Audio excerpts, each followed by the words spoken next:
Our hero Wang Zheng was just vibing in the sticks until his old man forced him into a bodyguard gig. Since he was bored and the pay did not suck, he said why not? Just another day at the station, with Zheng wondering which lucky girl was getting his protection. Suddenly, a wild breaking news story flashed on the screen. There was a big bank heist in Nicheng recently. After a few days, they caught the suspect. But here is the kicker. When the cops found him, he was hog-tied with his hands behind his back and dumped right at the station door. Police are still hunting for the anonymous vigilante who handled the job. Zheng thought that leaving a little souvenir like that was a pretty cool move.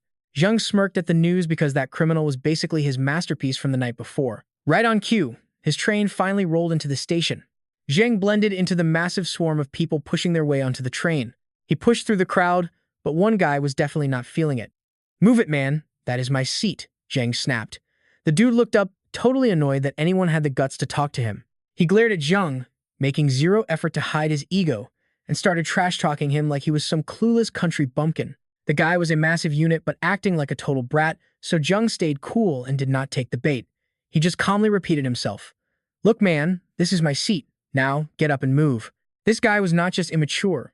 He was a straight-up jerk. He pulled out his wallet, grabbed a bill, and acted all high and mighty, telling Zheng he was basically buying the seat from him. His arrogant attitude really ticked off the girl in the next seat, but Zheng, he looked totally stoked, practically drooling at the sight of that cash. "That is a lot of money," he said. The guy scoffed, dropped the bill on the floor, and told him to take it and disappear. Then he pulled out his phone, mocking Zheng for being a broke nobody. Suddenly, Zheng snatched the phone right out of the guy's hand. He told him he liked the phone way more than the cash, then chucked it across the car. The lowlife absolutely lost it. He jumped up and started screaming right in Zheng's face. Zheng did not even flinch. He just warned the guy that if he did not go find that phone now, someone else would grab it in this crowded train. The dude was fuming but had no choice but to go and search for his phone. Zheng won that round, easy. He chilled in his seat while the person across from him gave him a massive thumbs up. The pretty girl the jerk had been hitting on was super grateful and decided to strike up a conversation with him. She said her name was Sun Nuan, a sophomore medical student. "I am Wang Zheng," he replied, reaching out to shake her hand. They barely got 2 words out before the jerk returned with his phone. Seeing Zheng in his seat, he started yelling about classless country hicks, but he shut up real fast when he saw the cold, killer look in Zheng's eyes. "Say one more word and I am tossing you out the window." The guy hissed back, "Wait until we hit the city, you are dead." This clown would not quit. "I can handle you right now," Zheng said, pulling off his flip-flop and pointing it right between the guy's eyes. "One more peep and I will break you, I swear." Zheng was not kidding, but he was dealing with a guy whose skin was thicker than a brick wall. The guy kept acting like he was the one in the right, getting louder by the second. "You think you can touch me? You look like some dirty construction worker. You probably spend your days hauling bricks, do you not? Maybe I should find you a real job," the guy mocked. Zheng did not say a word. He suddenly vanished and reappeared right behind the guy, scaring the soul out of him. Then, Zheng whispered something in his ear, so quiet the guy could not even catch it. "What did you say? I cannot hear you," the jerk snapped. "Nothing much. I just think you need to go change your pants," Zheng said, crossing his arms and looking down. That is when the loudmouth realized his crotch was soaking wet. He let out a panicked scream and immediately tried to cover himself with both hands. Everyone on the train started whispering and laughing. They mocked him for being a grown man who could not even hold it in. The guy had absolutely zero dignity left. A few people even pulled out phones to record him, making the loser run away with his tail between his legs. Zheng sat back down, and the girl asked how he made the guy pee himself like that. Nuan was curious. "You really want to know?" Zheng asked. She nodded eagerly. "It was nothing special. I just poked him in the right pressure point." Her eyes lit up. "You know ancient medicine. You understand human meridians that well? That is amazing. I am a medical major too, so maybe when we have time we can study and discuss it together." "Sure, why not?" They spent the rest of the trip hitting it off. When they reached the last stop, Nuan pulled out her phone to ask for his contact information, but Zheng declined, saying if it was meant to be, they would surely meet again in the city. He waved goodbye and headed out. At the exit, he was met by 2 huge guys in black suits and shades who looked like straight-up mobsters. "Are you Wang Zheng?" one of them asked. "Our boss sent us to pick you up." They were seriously doubting if this skinny kid was the elite bodyguard their boss had spent a fortune to hire. Looking at this weak, nerdy guy, they were worried the young mistress was going to absolutely lose her mind. Zheng hopped into a luxury car to head to his new job. Who would have guessed that the loser from the train was still stalking him? After seeing Zheng leave, the guy called up his uncle. "Uncle, I ran into a real problem today.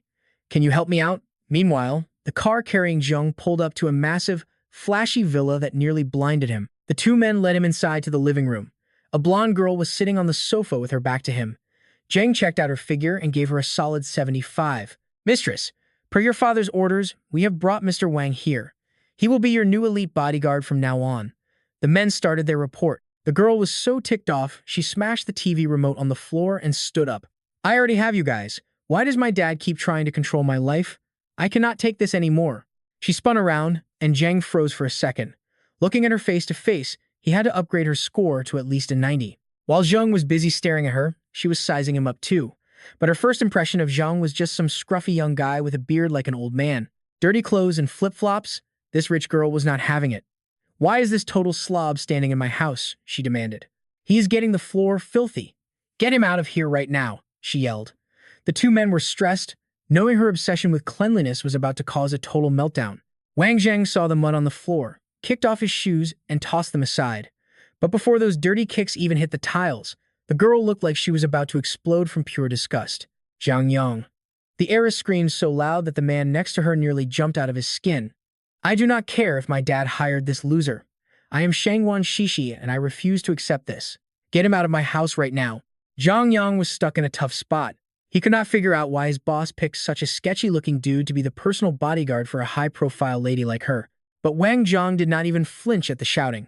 Instead, he just looked at her and calmly asked, "Hey, your cycle has been totally messed up for a long time now, has it not? That is exactly why you are so angry all the time, and trust me, this situation is actually quite serious."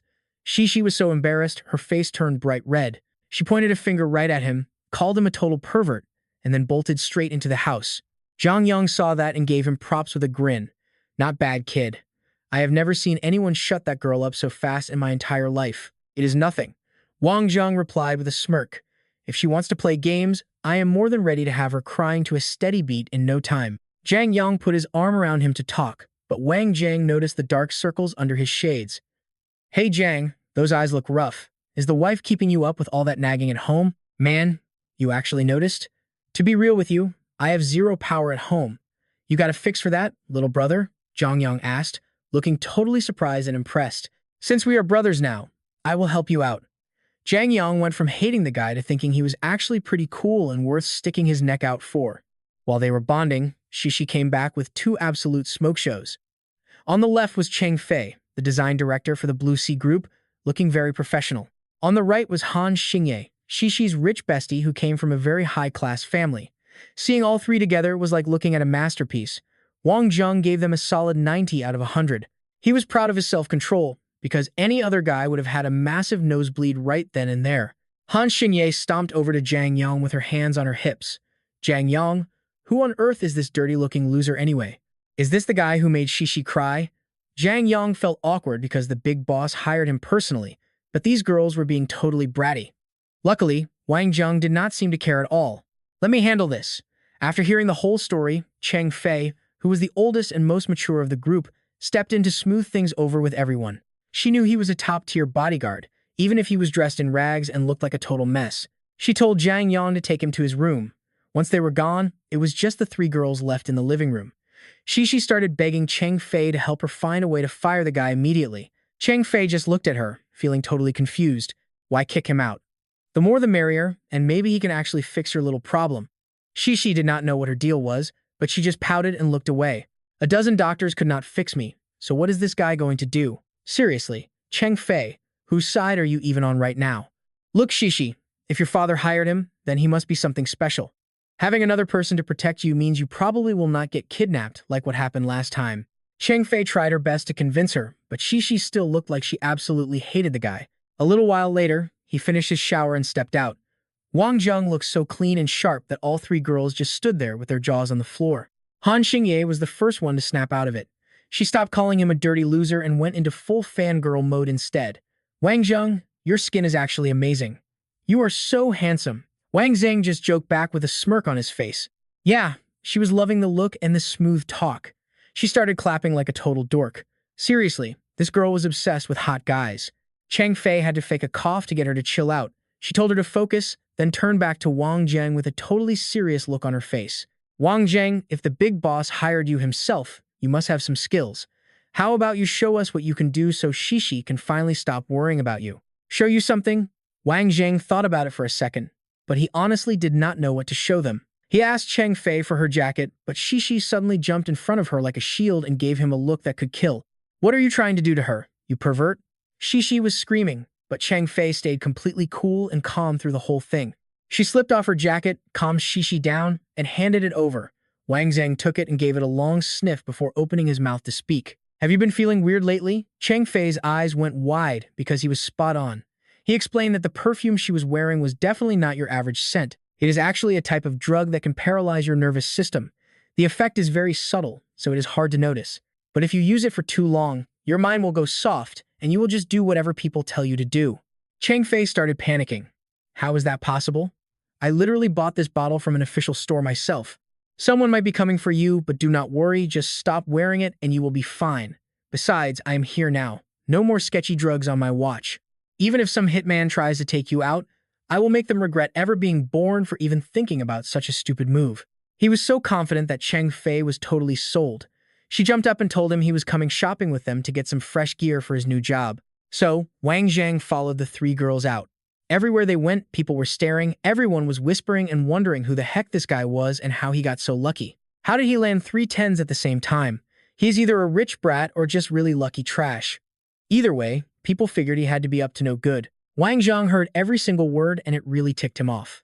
I am just doing my job here as a bodyguard, yet everyone thinks I am some kind of villain. Right then, Shishi started yelling at him again. Cheng Fei told you to try on those clothes. Why are you just standing there like an idiot? Oh, right, coming. He mumbled something and headed into the dressing room. Outside, Shishi was still talking trash, complaining that if he could not even handle shopping, he definitely could not protect them. Maybe he is just nervous being around beautiful women for once. Cheng Fei said, trying to stick up for the guy a little bit. Just then, Wang Zheng walked out. He looked good after his shower, but in these new clothes, he was a total 10. The girls literally could not look away. Cheng Fei stood up and paid for everything, getting all those new clothes packed up for him. Since they were done with shopping, they started talking about where to grab some food. Wang Zheng felt a bit bored. Women are so predictable. If they are not shopping, they are eating. The only thing that made it better was the fact that they were taking him to a seriously fancy restaurant. Wow, I never thought my life would lead me here. Shut up. Do not act like a total country bumpkin and embarrass me in public, Shishi barked at him. She was ready to yell some more, but then Han Xingye noticed Jiang Mingquan and his crew of thugs walking right into the same restaurant. This guy was the crown prince of the Blue Sea Group, which happened to be the same company where Cheng Fei worked. But look, lately, this Han guy has been clinging to her like a bad habit, and honestly, all three of them absolutely detest him. Just seeing his face was enough to ruin Shishi's appetite for the entire day. Hey there, we meet again, he says, acting like it is just a coincidence. But everyone knew he followed her here. Then he spots a new face at the table and starts acting like he is the interrogation committee. Who the heck is this guy? Shishi casually drops the bomb that he is her boyfriend, and it is so blunt it literally makes him choke on his water. He totally loses it and asks if she is serious. But get this, the usually serious girl actually plays along with the joke and uses him as a total human shield to get this guy off her back. Yep, we are dating. He sighs, thinking he definitely deserves a massive pay raise for dealing with this drama. But whatever, he is a nice guy. And helping out a beautiful girl like this does not really cost him anything in the long run. You are really her boyfriend? He starts barking questions like a cop. What is your name? Where do you live? Who are your parents? Tell me. He is clearly not vibing with this random dude acting like an interrogator, so he just snaps back. What business is it of yours? That attitude makes the rich kid absolutely lose his mind. You country bumpkin, what did you just say to me? Then he turns to her and asks how she could ever look at a guy like that. He is literally pointing in his face. She is furious and tells him to watch his mouth. Honestly, it is pretty clear who the real trash is here. He just reaches out and pats her hand to tell her everything is cool. Seeing that little touch makes him even more salty. He got Cheng Fei to speak up for him, then started acting all smug again. Chuo Mintoen, being the big-shot heir of a major corporation, naturally figured Wang Trang wouldn't dare touch him. But he had no idea he was about to run straight into a brick wall. Right as the guy finished his sentence, Wang Trang snapped his leg out and kicked him square in the crotch. Seeing that hit, Cheng Fei, Shangguan Shishi, and Han Jingyao were all completely stunned. That Chuang guy collapsed on the floor in agony, curling up into a pathetic ball.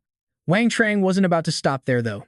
He stepped forward and planted his foot right on the guy's face. I didn't really want to get physical, But Wang Trang paused, turning to warn Chuang Mintone's crew. He told them if anyone else tried to be a hero, they'd get the exact same treatment. The crew saw Wang Trang was a loose cannon and didn't dare make a move. They just helped their boss up.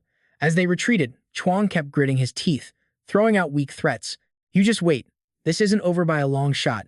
Watching him go, Cheng Fei looked worried and apologized to Wang Trang. She knew Chuang Mintone never lets a grudge go, but Wang Trang just acted cool, saying he was the Shangwan family bodyguard now, so they should protect him. That casual attitude really ticked off Shangwan Shishi.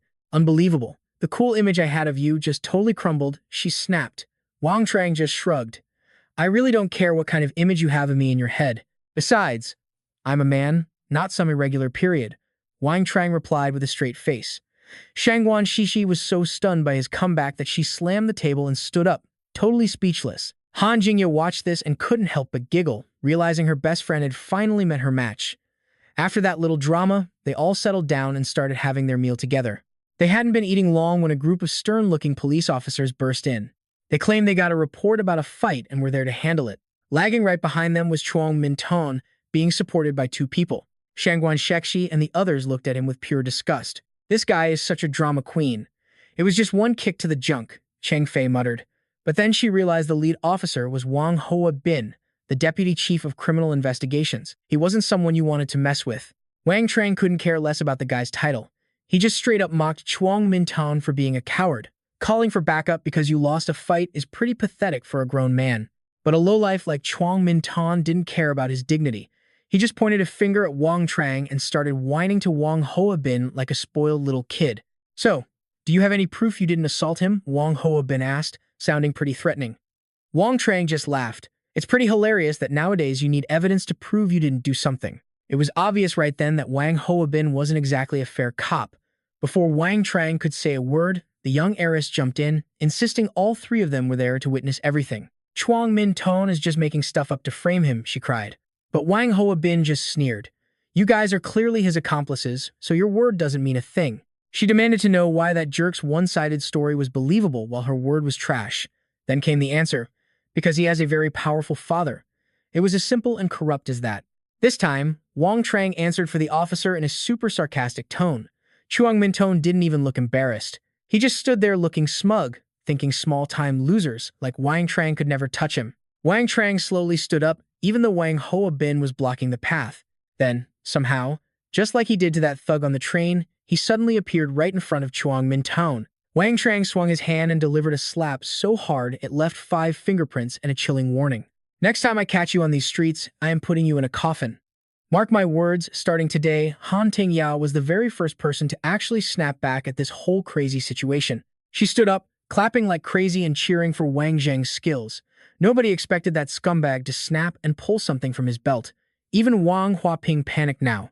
He never imagined his precious son was packing heat or hiding illegal contraband on him like that. Mintone, what are you doing?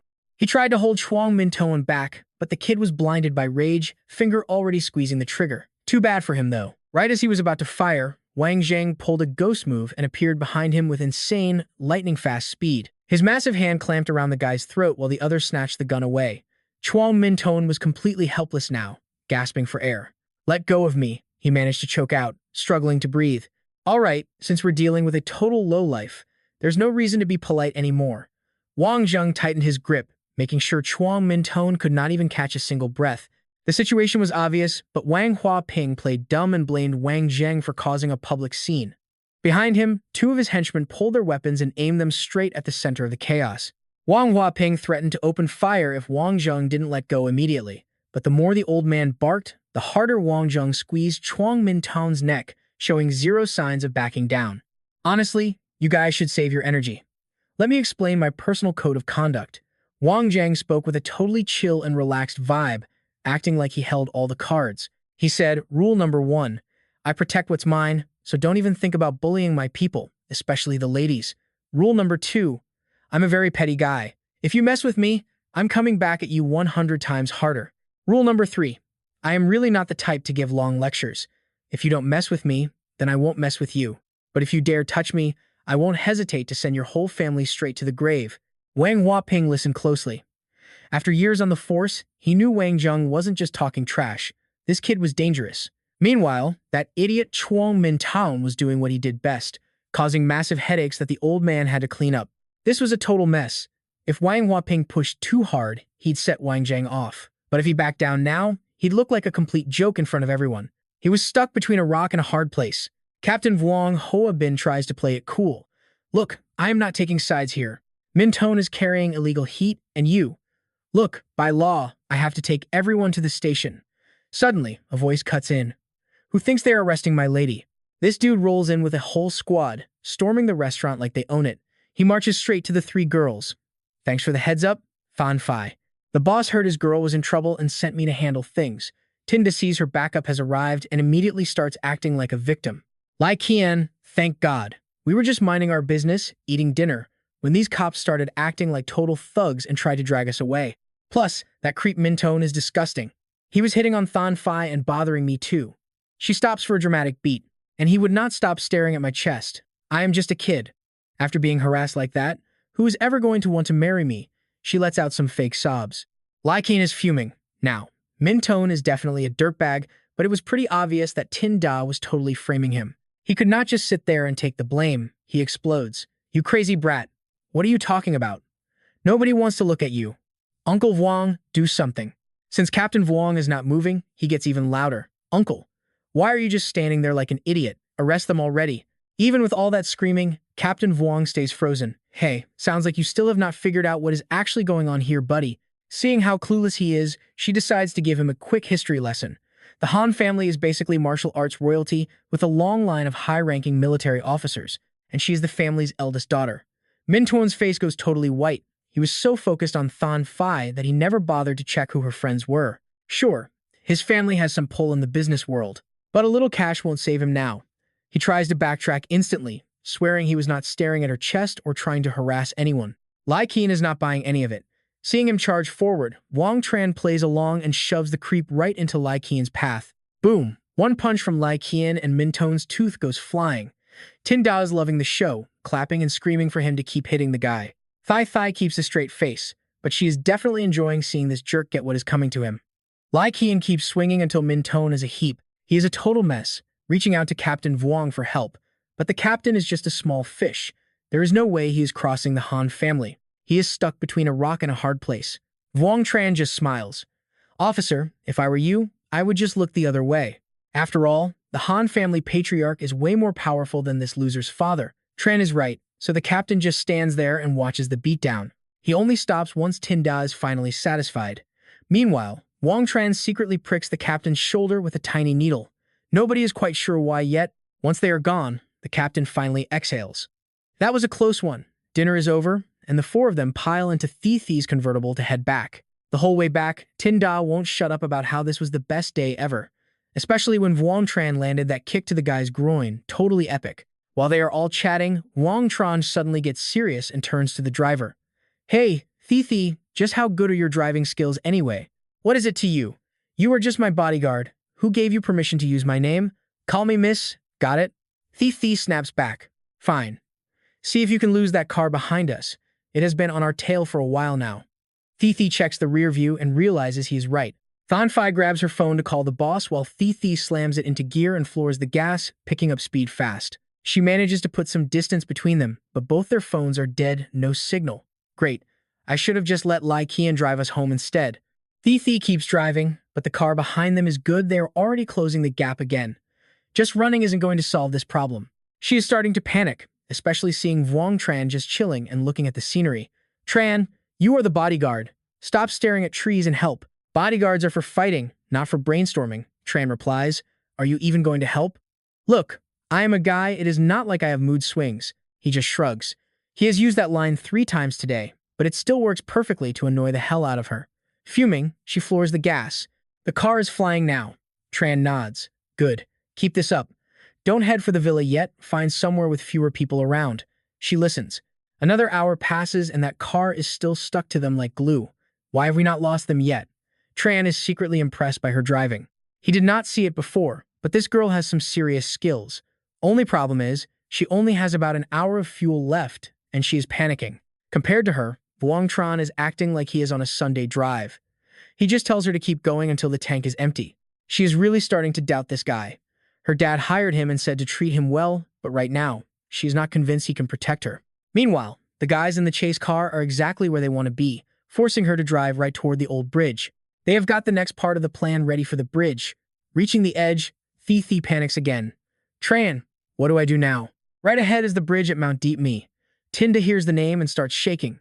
This place is famous for being narrow and thick with fog. Even experienced drivers crawl through here, and they are hitting it at full speed. It is incredibly dangerous, but they have got nowhere else to go. With the other car breathing down her neck, Wang Tran just sits there whistling. Fine, she will handle this herself and use the fog to her advantage. She is going to use the mist to lose them. Thi floors it, racing across the bridge even though she can barely see 5 feet in front. She is flying through the fog when a pair of blinding headlights suddenly appear right in front of her. Panic hits, she lets go of the wheel. Right then, Wang Zheng lunges from the passenger seat and grabs the wheel. The car swerves wildly, fishtailing back and forth until it finally screeches to a dead stop. That blinding light hits Shishi right in the eyes. If Wang Zheng hadn't slammed the brakes in time, their convertible would have smashed straight into whatever was blocking the road ahead. The car is dead now, and Shishi's mind is a total blank. She is spiraling hard, but Wang Zheng? He is just sitting there, totally chill. That relaxed attitude is actually driving the rich girl absolutely insane with pure rage right now. Say something, damn it. You think I won't call my dad and get you fired the second we're back? He just looks at her and says, maybe worry about actually getting back first. In the backseat, Cheng Fei is starting to freak out too. Wang Zheng, you have to protect us, okay? Han Jingye chimed in. Shishi had been kidnapped before, so they were all terrified that this nightmare was about to happen all over again. Jokes aside, Wang Zheng isn't some deadbeat bodyguard. He knows he has to earn that fat paycheck of his. He tells the 3 women to stay put in the car, then steps out and casually lights up a cigarette. A massive guy covered in tattoos climbs out of the car that was tailing them. The second he spots Wang Zheng standing there, his eyebrows knit together in a confused, angry glare. Wait, who's this guy? My intel said there were only supposed to be 3 women, he thought to himself. Then again, it didn't really matter much. Wang Zheng didn't look like he could throw a punch to save his life. Besides, his crew had 9 guns ready to go, which was more than enough firepower to handle him. Wang Zheng is surrounded by these random thugs, but he doesn't look panicked at all. He even politely stubs out his cigarette before putting on a totally fake, bootlicking grin to ask them what is going on. Wow, quite the welcome committee you guys have here, huh? Is there something I can do for you? The boss sees him bowing and scraping like a coward and figures he's just terrified. He actually praises Wang Zheng for being smart enough to give up. Then, the guy pulls out a pistol and taps it against his cheek a few times before speaking up. Look, I'm taking the girl from the Shangwan family with me. You got a problem with that? No problem at all, boss. You do whatever you need to do, Wang Zheng says, waving his hands frantically. Before the thug can even respond, Shishi totally loses it. She sticks her head out the car door and screams at the top of her lungs. Wang Zheng, are you even human? How can you be such a pathetic coward? Do you see the 9 guns they are holding right now, lady? Look around. Besides, they want you, not me. Whether you are safe or not isn't exactly my problem, is it? Why should I care? Wang Zheng snaps back at her. Shishi is so furious, she's literally speechless. In the back seat, Han Jingye is starting to hyperventilate. It seems like Cheng Fei is the only one who's actually keeping her cool right now. She reassures her that Wang Zheng is probably just messing with Shishi to annoy her. She's sure he'll make sure they all get out of this safely. But with so many guys and all those guns, Cheng Fei is secretly terrified. She has no idea if the 4 of them will actually make it out alive. Outside, Wang Zheng is still playing his little game with the kidnappers. He claims he's a bit nervous and asks for permission to light another cigarette. Since Wang Zheng's attitude seems harmless, the boss agrees. He lets out a nasty laugh and promises to show the guy a real good time once he's done smoking. 3 beautiful girls are trapped inside while that total scumbag laughs his head off outside. Shishi is beyond stressed, and poor Han Jingye is already on the verge of a total breakdown, literally sobbing her eyes out. But a top-tier pro like Wang Zheng, he's just puffing away like he doesn't have a care in the world. Strangely, though it looks like a normal cigarette, it's pumping out a massive cloud of thick smoke. Even weirder, the girls think it smells surprisingly sweet. As soon as those thugs breathe it in, that harmless-looking smoke knocks them flat. They're all suddenly on the ground, rolling around and looking like they're in absolute agony. Han Jingye thinks this is absolutely crazy and asks him, Wang Zheng, how did that sweet-smelling smoke wreck them like that? He explains that this stuff only works on men. It makes their male hormones spike to over 100 times the normal level instantly. So obviously, it doesn't do a thing to you ladies. And as for me, you think I'm stupid enough to let my own medicine work on myself? So, what does it actually do to them? Just look at them, their movements are honestly pretty pathetic. Timing is almost up, Wang Zheng says. A few seconds later, the thugs stop rolling around and just pass out cold right there on the pavement. Jingya is so impressed by the results that she actually asks Wang Zheng if she can have a whole pound of it. She figures she could easily use it to deal with all the creeps who keep staring at her all day long. Wang Zheng almost drops his cigarette when he hears that. A pound? 1 pound of this would literally kill every man here in seconds. Besides, this stuff is priceless. It's not like I just carry around a massive stash of it. Ugh, money isn't the issue here. Just give me some. Han Jingya keeps begging him. Finally, he snaps. Okay, just stop making so much noise already. Wang Zheng brushes her hand off and walks over to the kidnappers. They were clearly after Shishi, but being able to jam cell signals for this whole area means whoever is pulling the strings is a serious player with some very major resources. Out of all the thugs here tonight, it looks like the tattooed guy is the one in charge. Wang Zheng decides to grab him and get some real answers once and for all. He isn't sure how much time has actually passed, but eventually, the tattooed leader starts to groggily wake up and look around. The first thing he sees is Wang Zheng's face. Start talking, who sent you to kidnap the Shangguan heiress? Wang Zheng asks while reaching for his lighter to spark up another one. The guy instantly panics and screams, "No, please, do not light that cigarette." Even though he's a low-life thug, he isn't a total idiot. Looking at what just happened, he figured out pretty quickly that Wang Zheng used that specific smoke to knock his entire crew out cold. He has no clue what that drug is or who this guy actually is, especially since 9 guns couldn't even slow him down. But none of that matters right now compared to keeping himself alive and breathing another day. Look, if I tell you the truth, do I have your word you won't kill me? But Wang Zheng isn't exactly a pushover. He isn't about to let this guy start negotiating his way out of this. After all, his life is literally in Wang Zheng's hands now. Terrified of what might happen, the tattooed leader starts spilling everything. By the time he finally finishes his story, Wang Zheng has managed to gather some pretty solid intel. The man behind the kidnapping is Li Minghao of the Azure Dragon Gang. Wang Zheng is confused, though Li is the biggest boss in the entire city. So why would he need to do something like this? I don't know, man. I'm just a low-level grunt following orders. I don't dare ask questions. The guy kept talking. Since he was being so cooperative, Wang Zheng decided to let him keep his life for the time being. The guy is incredibly grateful. "Thank you for sparing me," he says. "My name is Shen Liang, and I promise I will definitely find a way to repay this debt of gratitude. If you ever need help with anything, I'll go through fire and water for you, I swear."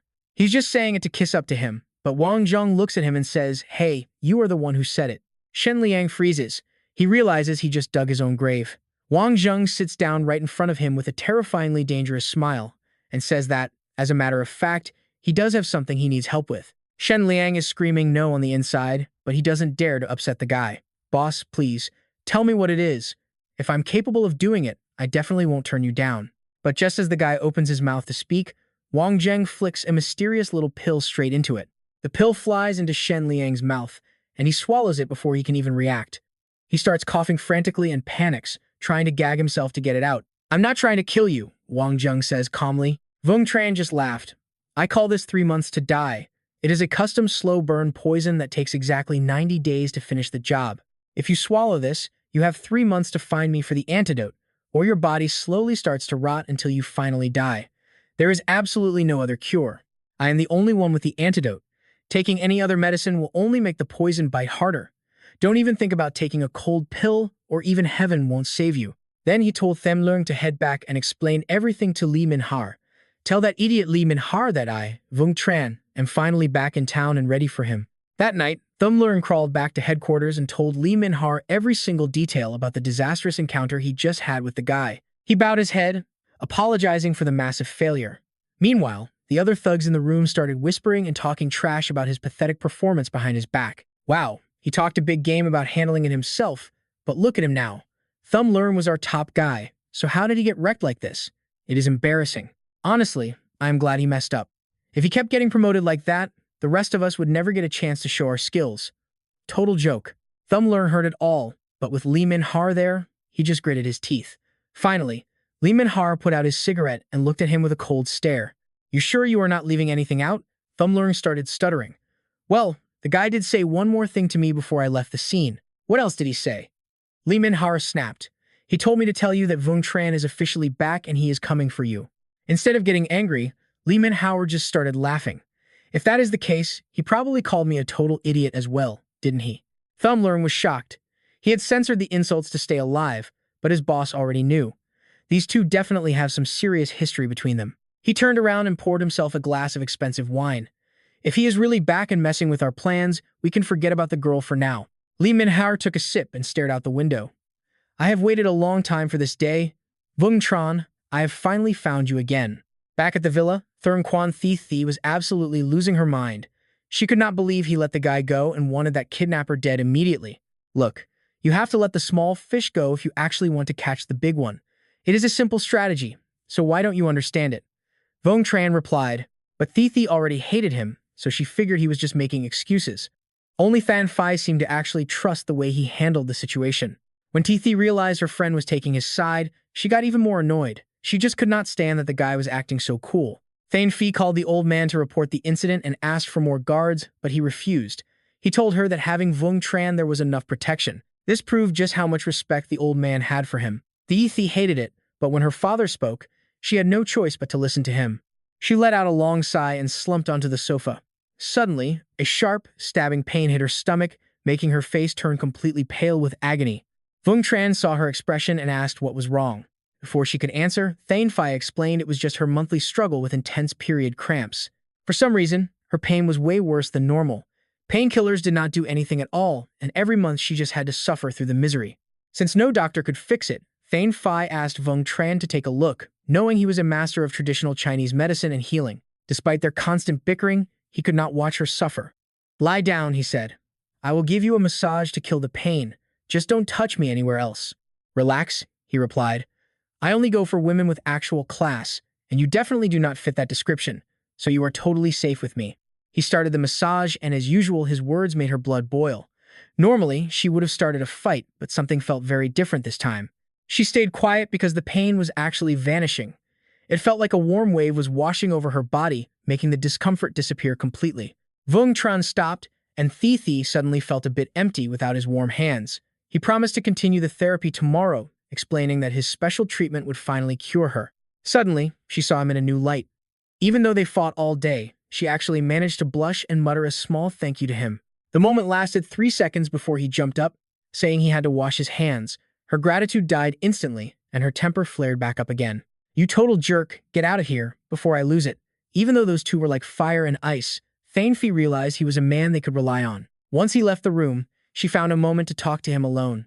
She thanked him for the massage and for saving them from the kidnappers earlier. Her father is a giant in the business world, and she is his only heir.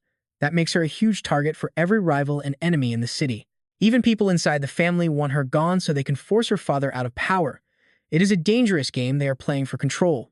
By keeping her safe, Vung Tran was basically doing the entire family a massive favor. He was the elite shield they desperately needed right now. I did not think you had it in you, she said. My uncle must have seen what you were truly capable of before he hired you for this job. He just walked over and patted her shoulder. Look, there is no need to go digging around trying to find out my secret background. Just know that I am built different. She felt a bit embarrassed for getting caught, then asked for another favor.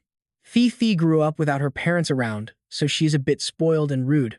Her father was always busy with work, so he tried to make up for his absence by spoiling her rotten. She has a sharp tongue, but she is a good person. He laughed and said it was fine. I am just messing with the kid for fun. I do not have time to hold a grudge against a girl like her. Vung Tran headed off to bed because he was exhausted.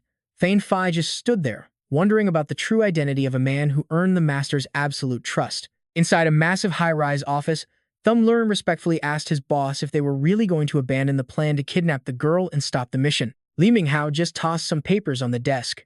That guy is no match for the Thurn Quan family now that they are moving into military tech. Nobody is snatching that land from him. The guy is backed into a corner and thinks kidnapping the daughter to blackmail the family is his only play. Pathetic. Minhao folds his hands and starts analyzing the mess. Plus, Wang Zheng is finally back. I am way more interested in his next move than whatever that other guy is doing. Shen Liang looks hesitant. Boss, look at this venom in me, but Minhao cuts him off. If he promised the antidote in 3 months, then go find him when the time comes. But listen, his expression turns deadly serious. Drop that womanizing habit right now. If I catch you acting out again, do not ever show your face to me. That threat hit Shen Liang right in the gut. Yes, boss. I hear you. I am changing my ways starting right now. He scrambled away like his life depended on it. He watched Min Hao walk away with a deep frown and a heavy heart. Do I really have to go looking for him? The intersection was buzzing with people rushing every which way. Shishi was exhausted, rubbing her forehead. They were heading to the restaurant because that food lover Han Xingye wanted roast duck. Suddenly, someone screams, "Stop, thief!" Wang Zheng looks out the car window in total shock. Somehow, a mugging was going down right there on the crosswalk. With her heart of gold, she screams at the top of her lungs. Hurry up! When she turns and sees his completely indifferent face, she gets fired up. Hey, step on it. She starts pulling off some high-level driving moves like she is a legendary street racer. She sat in the passenger seat with her mouth wide open, basically eating the wind. The black car weaved through the crowd and slammed to a stop right in front of the two thieves. The door flew open and he jumped out to play the hero. Without missing a beat, he landed a savage kick right to the side of one of their faces. A smooth mid-air spin kick sent the guy flying back. The stolen bag flew out of his hands and started falling through the air. He just reached out and caught it effortlessly, like a total pro. Alien ran over to thank him properly. Thank you so much. She handed him a business card and introduced herself. I am the president of the Kang Beauty Center chain. Here is my card. I will definitely repay you for this when I get the chance. Wang Zheng just shrugged and said he was just helping out. She immediately shook her head and disagreed. You are being too humble. Finding someone with your skills and heart is extremely rare these days. Suddenly, a strange girl brushed past Shishi without a care. Please move out of the way. Before he knew it, he was surrounded by women like some kind of pop star. Sign this for me. No, me first. Wang Zheng was desperate and signaled for help. Shishi, get over here and save me. She just looked away and ignored him. Humph. You wanted to act all cool and handsome catching thieves. Now you can deal with all that female attention yourself. Enjoy it. He patiently tried to help everyone. One at a time, please, but inside he was complaining. I just caught one thief. Why are they acting like I am some movie star? Is this really necessary? Luckily, Batfam showed up to save the day. Police business, move aside. Hey kid, you are being charged with assault. We need to confirm some important facts about this case at the station. Shi jumped in to defend him. Assault? This guy was being a hero. Wang Zheng calmly asked which station they were heading to. The guy looked away, clearly trying to avoid making eye contact while answering. Right, exactly. I am busy, so just cooperate. She just ignored him and pulled Wang Zheng away by the arm. We are busy too. We do not have time to hang out at any police station. Let us go. Wang Zheng. Han Xingye is waiting for us to eat. Batfam stepped up and grabbed his shoulder tight. Wang Zheng felt something was off and gave a forced smile. What is going on here? With one simple move, Wang Zheng flipped the guy into the air like it was nothing. The crowd started whispering and making a scene. He just hit a cop. Why are you all just standing there? Call the police. Is not that guy on the ground a cop? Right then, Alien was on her phone with the authorities and shouted a warning. He is not a cop. He is a total fake. Batfam realized the jig was up and he could not hide it. He tried to run, but a foot slammed down on his stomach to stop his escape. Wang Zheng exposed his lying face with total contempt. Kid, you wanted to play cop just to save your friend and get revenge on me? Nice try, but your acting skills are garbage. Batfam was fuming. You! Alien arrived with the real police. The thief is right here. One officer stepped up and promised her, do not worry, ma'am. We will definitely not let these thieves get away with this. Please help us out with the chiefs as well. She did not care about these minor details at all. I know exactly what to do. You guys worked hard today, so I appreciate it. Alien's real identity shocked Wang Zheng. She is the chief's wife. She turned to him with gratitude. Thank you so much for today. Do you have a business card on you? So I can repay you later. He rubbed the back of his neck awkwardly. I am just a bodyguard. No business card. I have a social media account though. She smiled. Perfect. Add me then. She stood nearby getting annoyed. Wang Zheng, hurry up. Han Xingye is already nagging us to get moving. He calmly swapped info with Alien and gave a quiet reply. Once everything was settled, Wang Zheng waved one last goodbye. She made sure to leave him with a message. If you ever need help with anything, just let me know. Do not be a stranger. She was already thinking about matchmaking. Wang Zheng looks like he is under 27. He would be a great match for my daughter. I need to call that girl right now. Night slowly fell over the skyscrapers while the full moon cast a soft silver glow everywhere. Down below, a traditional restaurant was still open and busy for the night. It smelled amazing. Wang Zheng was showing off his top-tier carving skills right then. He looked completely focused on every single move he made. Soon, the table was covered in beautiful plates of food. Tinjia was incredibly impressed by his skill. Wang Zheng, you are so good. Can you teach me how to do that? If I learn this, I can open a roast duck shop. I will definitely be the best roast duck master in all of China. He was judging her in his head. Here she goes again. He stayed polite, though. You girls should just hurry up and eat. Shishi and Tinjia started devouring their food like someone was going to steal it. Suddenly, a hand gently pushed a plate forward. Only Thin Phi made an excuse to refuse. I do not have an appetite today. You guys eat it. Wang Zheng did not care and just enjoyed the food he made himself. Thanks. She suddenly asked a question that surprised him. The way you carve and eat roast duck looks exactly like my father. Did you know him? He took a sip of water and calmly explained. How would I know your dad? I am from the countryside. I do not know anyone here in the capital. This made Tinjia curious. Thin Phi, why are you asking that? Did not he pass away years ago? The girl sitting across from her signaled to be quiet. Shh, stop talking about that. Thin Phi calmly explained. Sorry for ruining the mood. It is really nothing. I just think the way Wang Zheng eats his dinner is exactly like my father used to. He was silent for a moment. Right then, someone started shouting. If there are no seats, kick some customers out. You think I, Kwang Dong Fong, am going to wait around? Seeing the poor waiter getting harassed by these thugs, Tinjia frowned in annoyance. Do you want me to tell your boss to fry you up? Rich kids these days have absolutely zero class. Wang Tran gave them a cold, judgmental look, thinking they acted so tough just because they had a little dirty money. Once they settled into their seats, Dong Fong watched Jing Ye acting playful, even trying to feed Wang Tran a piece of duck. The guy's inner creep came out instantly, and he was practically drooling. Man, look at all these gorgeous girls. He definitely picked the right place to hang out today. Being naturally shy around girls, he turned to plot with his crew instead. He leaned in close to Lu Han, whispering schemes into his ear. With no other choice, Lu Han just nodded sheepishly and agreed to go along with the plan. Fine then. Next, he walked over to Wang Tran's table and politely clasped his hands together. So, sorry to bother you, but we are slammed right now. There are 4 guests looking to share a table with you guys. Would that be all right? Jingyi waved her hands, shutting that idea down fast. No way, not happening. We paid for our own meal here. Why should we sit with these creeps and hurt our eyes? Lu Han kept pushing, hoping she would change her mind. Come on, girl, maybe you could just give it a little more thought. Those guys aren't nobodies, but before he could finish, Dong Fong and his gang cut right in. Excuse me, ladies. The hall is packed. Jingyi finally looked up at the annoying crowd. He started bragging about his status like a total show-off. I am Kwang Dong Fong, the CEO of Bat DM Entertainment. Meeting beauties like you is a once-in-a-lifetime blessing. Plus, this guy right here is the heir to the massive Hang Wen group. She quickly shifted the responsibility over to Wang Tran, saying, I am honored, but you need to ask him. He is our leader. Want to share a table? If he says yes, it is a go. Poor guy hadn't even taken a bite before getting stuck with the bill. Thanks a lot. Just minding my business, and now I am the fall guy. Wang Tran pouted in annoyance, thinking, nice move, Shangguan Shishi. Just giving people more reasons to hate me. Whatever, I do not like these spoiled rich kids and their trashy attitudes anyway. Since he already hated them and had backup, he got even bolder. He rejected them coldly, saying, not happening. Do not ruin our dinner. As soon as he finished, Dong Fong lost it and slammed his hand on the table. That arrogant streak of his was so deep that he spat out a threat that basically dug his own grave. He thought he was a boss, but he basically just signed his own death warrant with a bonus insult. He yelled, get lost right now, or I will make sure your parents suffer a slow and painful death. Wang Tran had enough. He turned to the 3 ladies and whispered a soft warning, if you are scared of blood, you might want to close your eyes now. Then he stood up while Shishi and Jingye watched him in total shock. Wang Tran marched over, grabbed Dong Fong by the sleeve, and dragged him away like a stray dog. The guy didn't even fight back, just stood there, frozen, as Wang Tran grabbed a knife. Before he could even finish his sentence, the sharp blade flashed in the light, and a scene definitely not meant for kids or nursing mothers unfolded right then and there.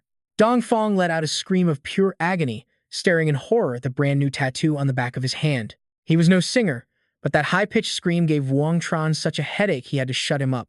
He looked down at the guy groveling on the floor and stole his next line. Do not bother saying you will get even later. If I have a grudge, I settle it right here and now.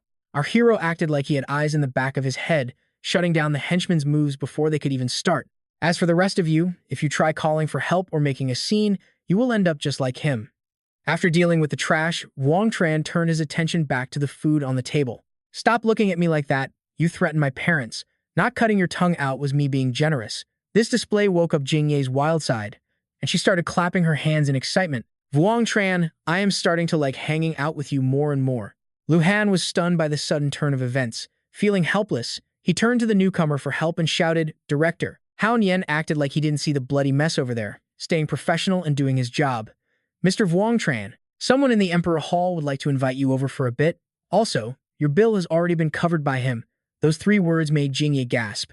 The Emperor Hall? She rushed over and grabbed his hand, asking curiously about it. That is the private room used for world leaders at the Tuan-Tu Duke. Even my dad doesn't get to eat in the Emperor Hall. How did you get an invite? Shishi just brushed her hair back, sticking to her guns.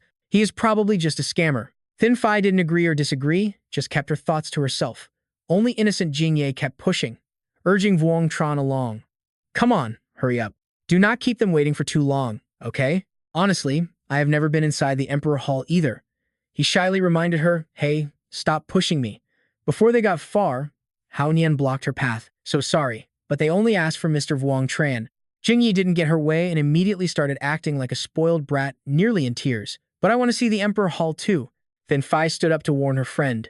Stop causing trouble. You cannot just walk into the Emperor Hall. Wang Tran didn't want to drag this extra baggage along either, so he smiled gently and said, it might not be appropriate for you girls to come in. Just wait for me here. Seeing everyone against her, Jingyi finally gave in. Fine. Once everything was settled on this side, Hao Nian turned his attention back to the other mess. Oh, and one more thing. He looked coldly at the guy pinned to the table. Mr. Kwang, the guest in the Emperor Hall, requests that you and your friends leave the restaurant. If not, he cannot guarantee that nothing bad will happen to Bat Diem Entertainment tonight. Whether Dongfang was scared of his company going broke or he realized his crew had bailed, he slowly grabbed the knife and muttered, oh, it is on. He didn't hesitate, pulling the blade right out of his hand. Ignoring his shocked buddies, he put on a dramatic face and spat out, Wang Tran, I will be waiting. Then he slunk away like a drowned rat, ordering his men to leave. Let's go. Wang Tran just watched them walk out. In his head, the guy was already a marked man, just another pawn that needed to be taken off the board soon. Soon, the two of them left the noise behind and headed toward the Emperor Hall. Hao Nian stopped at the door and bowed respectfully. Mr. Wang Tran, please go inside. He didn't ask any questions, just gave a short nod, and the heavy wooden door swung open. A tall figure was already standing there waiting. Min Hao's appearance didn't surprise Wang Tran at all. Hey, I figured it was going to be you. With soldier blood in his veins, he immediately snapped to attention. Captain, reporting for duty. Time seemed to freeze for a second, and the guy just stood there like a statue. A second later, he dropped the act and acted casual. Look, we are not in the military anymore. No need for the formalities, just sit down. Once settled, Min Hao poured his heart out. Captain, you are finally back. You have no idea. For the last 4 years, every time I felt like quitting, I thought of you guys. His eyes were filled with pure rage. The only thing that kept me going all this time was our brotherhood and the deep hatred I have for that family. Listening to him, Wang Tran started drifting back into the past. The memories of that final stand came flooding back. Captain, do not worry about me. Just get out of here. Meanwhile, Min Hao's voice kept echoing in his ear. If it wasn't for those people, our Dragon-scale Special Forces unit would never have been pushed to the edge like we are now. The more he talked, the angrier he got. That was a total setup to destroy the unit. Then he let out a heavy, miserable sigh. After everything went down, I went into hiding right here in the capital, while Kwang disappeared without a trace, and you headed overseas. Then his face lit up for a second as he asked, oh right, after you left, an assassin named the Evil King of the East showed up in the global underworld. Images of Wang Tran flashed through his mind. Word is, he used his own strength to knock out some of the biggest contracts in the underworld in just 1 year. He went from a nobody to the top 10 in the global rankings. And yet, Min Hao was absolutely certain about one thing. I knew it was you. Because honestly, no one else has the skills to pull off those legendary solo missions. You really thought I signed up for this death trap just to run away and hide? Too bad for you, because I am officially back in town. Wang Tran cut the chatter right there. Fact is, the old man himself was the one who ordered me to come back home. The guy instantly got suspicious. Why would the chief send you back? What is he planning? But he just scratched his head like an idiot and said he had no clue. Apparently, he is just a bodyguard for the Shangguan girl now.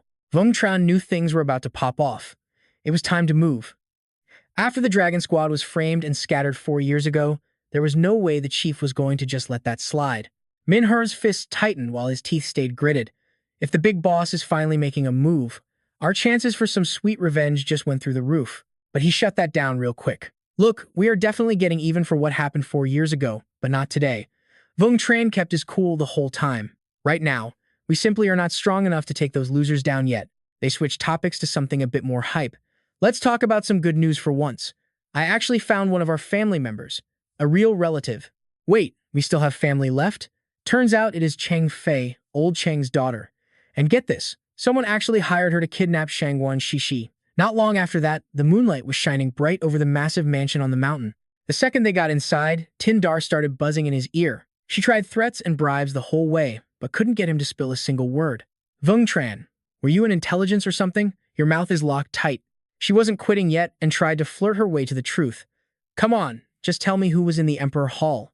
If you don't, I am going to be obsessing over this all night long.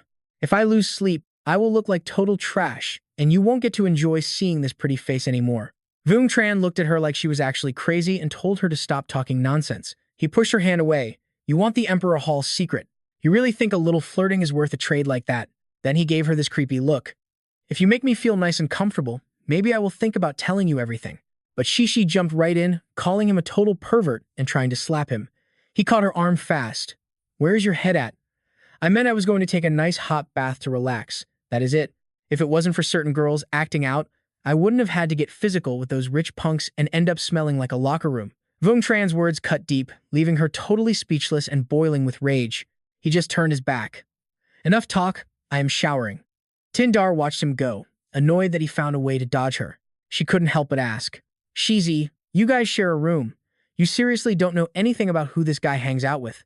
But Shizi just threw her hands up. She was completely in the dark too.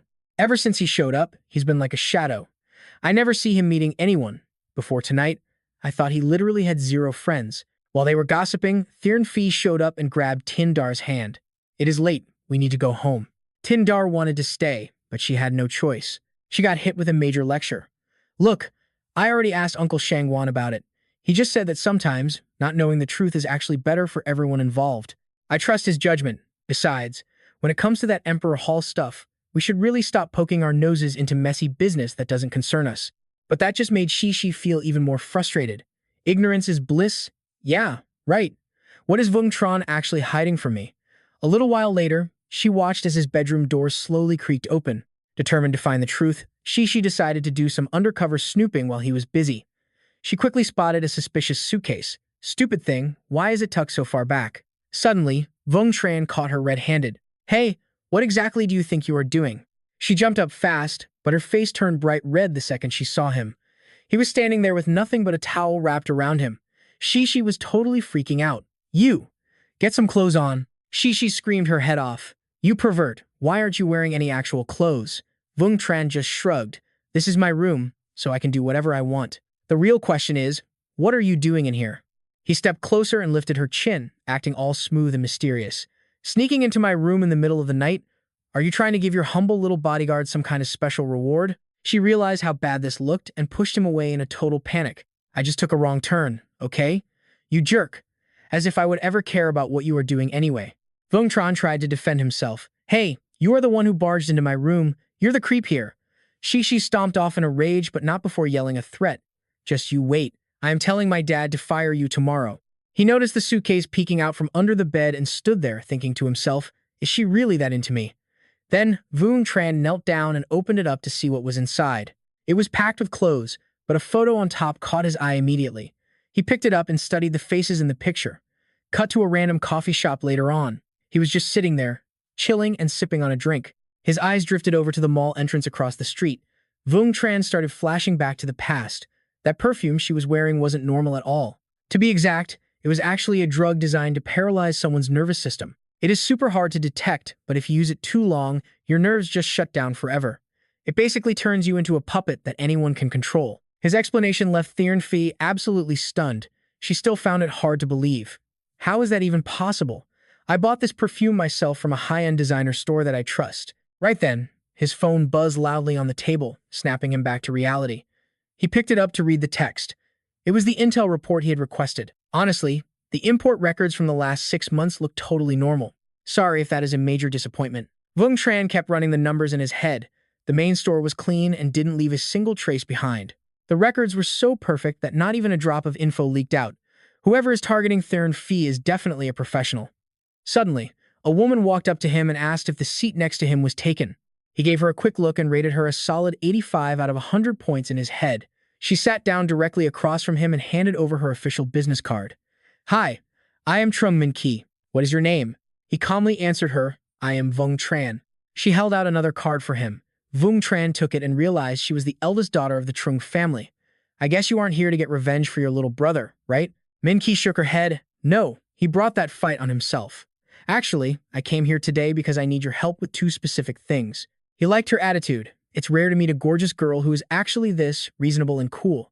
Go ahead, speak your mind.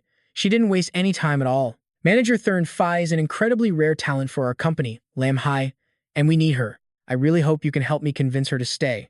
She shouldn't leave Lam Hai just because of how rude Min Tuan was.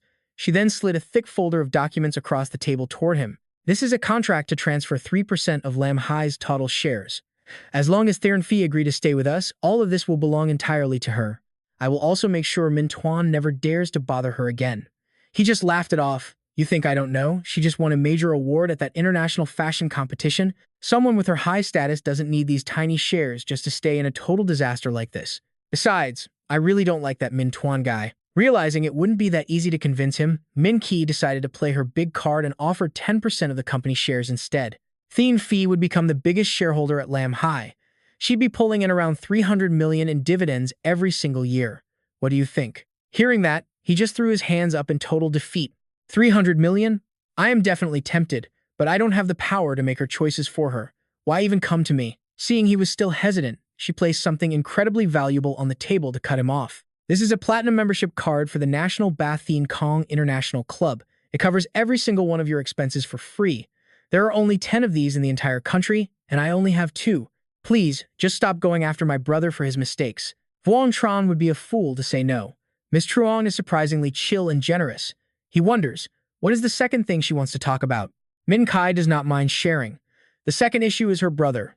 Min Ton has massive swelling on his face, but there is no wound or pain when pressed. Our private doctor is totally stumped, but I figured if you have this unique touch, you must have a cure. Look, Min Ton learned his lesson. Please, just go easy on him. Hearing this, Vuong Tran just flashes that gold card and wonders out loud if there is any more profit to be squeezed out of this whole deal. There is no hate without a reason in this world. I have the exclusive cure, but I need to see how much sincerity you actually have. She does not hold back. Vuong Tran, when you slapped Min Ton that day, did you already plan this whole revenge? Because that is how it looks. Your mind is honestly terrifying. Vuong Tran puts the goods back down and tells her to think it over. He is in no rush at all. Min Kai finally has to back down. I will buy you dinner, your choice of place. Is that enough? He gets excited again. You are confident, Miss Trung. I accept. My place. One more thing. At dinner, you have to agree to one request of mine. Do not worry, I will not cross any lines. Vuong Tran stands up to end the talk. After we eat, the grudge between me and Min Toan is officially over. After finishing their talk, the two walk out of the coffee shop across from the Lam Hai Mall. Min Kai bows again to thank him. Regarding Min Toan, thank you so much. It is rare to see him being this polite to anyone. Not at all. I actually dig your style, Miss Min Kai. I am looking forward to working together again soon. Watching her walk away, he cannot help but wonder. They have the same parents, so why are they so different? Are they really even related? Vuong Tran finally checks the business card he just got. Thien Kong International, huh? I should go check that place out when I have time. By the time the sky turns orange, Thin Phi is off work and runs into him. Vuong Tran, what are you doing here? He politely puts his phone away and smiles. Cece's dad is here today, so I do not need to play bodyguard for once. I just wanted to see if the Lam Hai group has any nice men's suits. I want to grab a couple.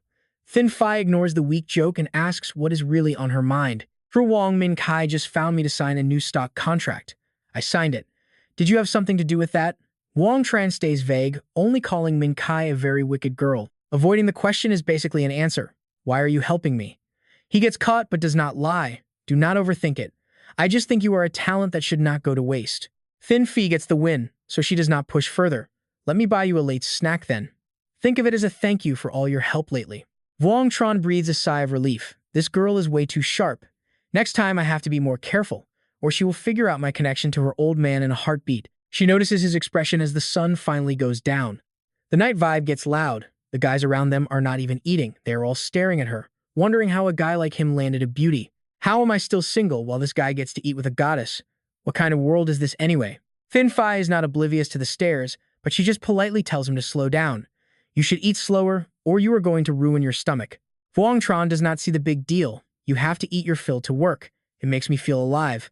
Suddenly, a scream cuts through their conversation. Who are you calling a creep?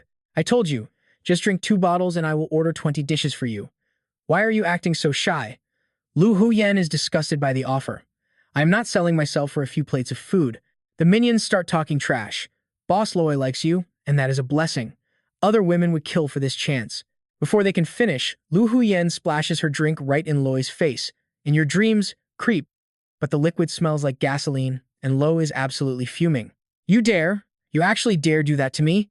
He reaches out and slaps her hard. The loud crack panics everyone. People want to help the girl, but others stop them immediately. Shh. Do not mess with Loi unless you want to get stabbed. Just keep eating and pretend you saw nothing. Thin Phi cannot take it anymore and stands up. Before she can move, Wang Tran grabs her hand to stop her. Leave this to me, he says. On the other side, Lu Huyen grabs a beer bottle with all her strength and charges in. But a girl is no match for a street thug. One kick sends her flying back. Lu Huyen hits the ground hard, clutching her stomach in pure pain. A deep male voice asks if she is okay.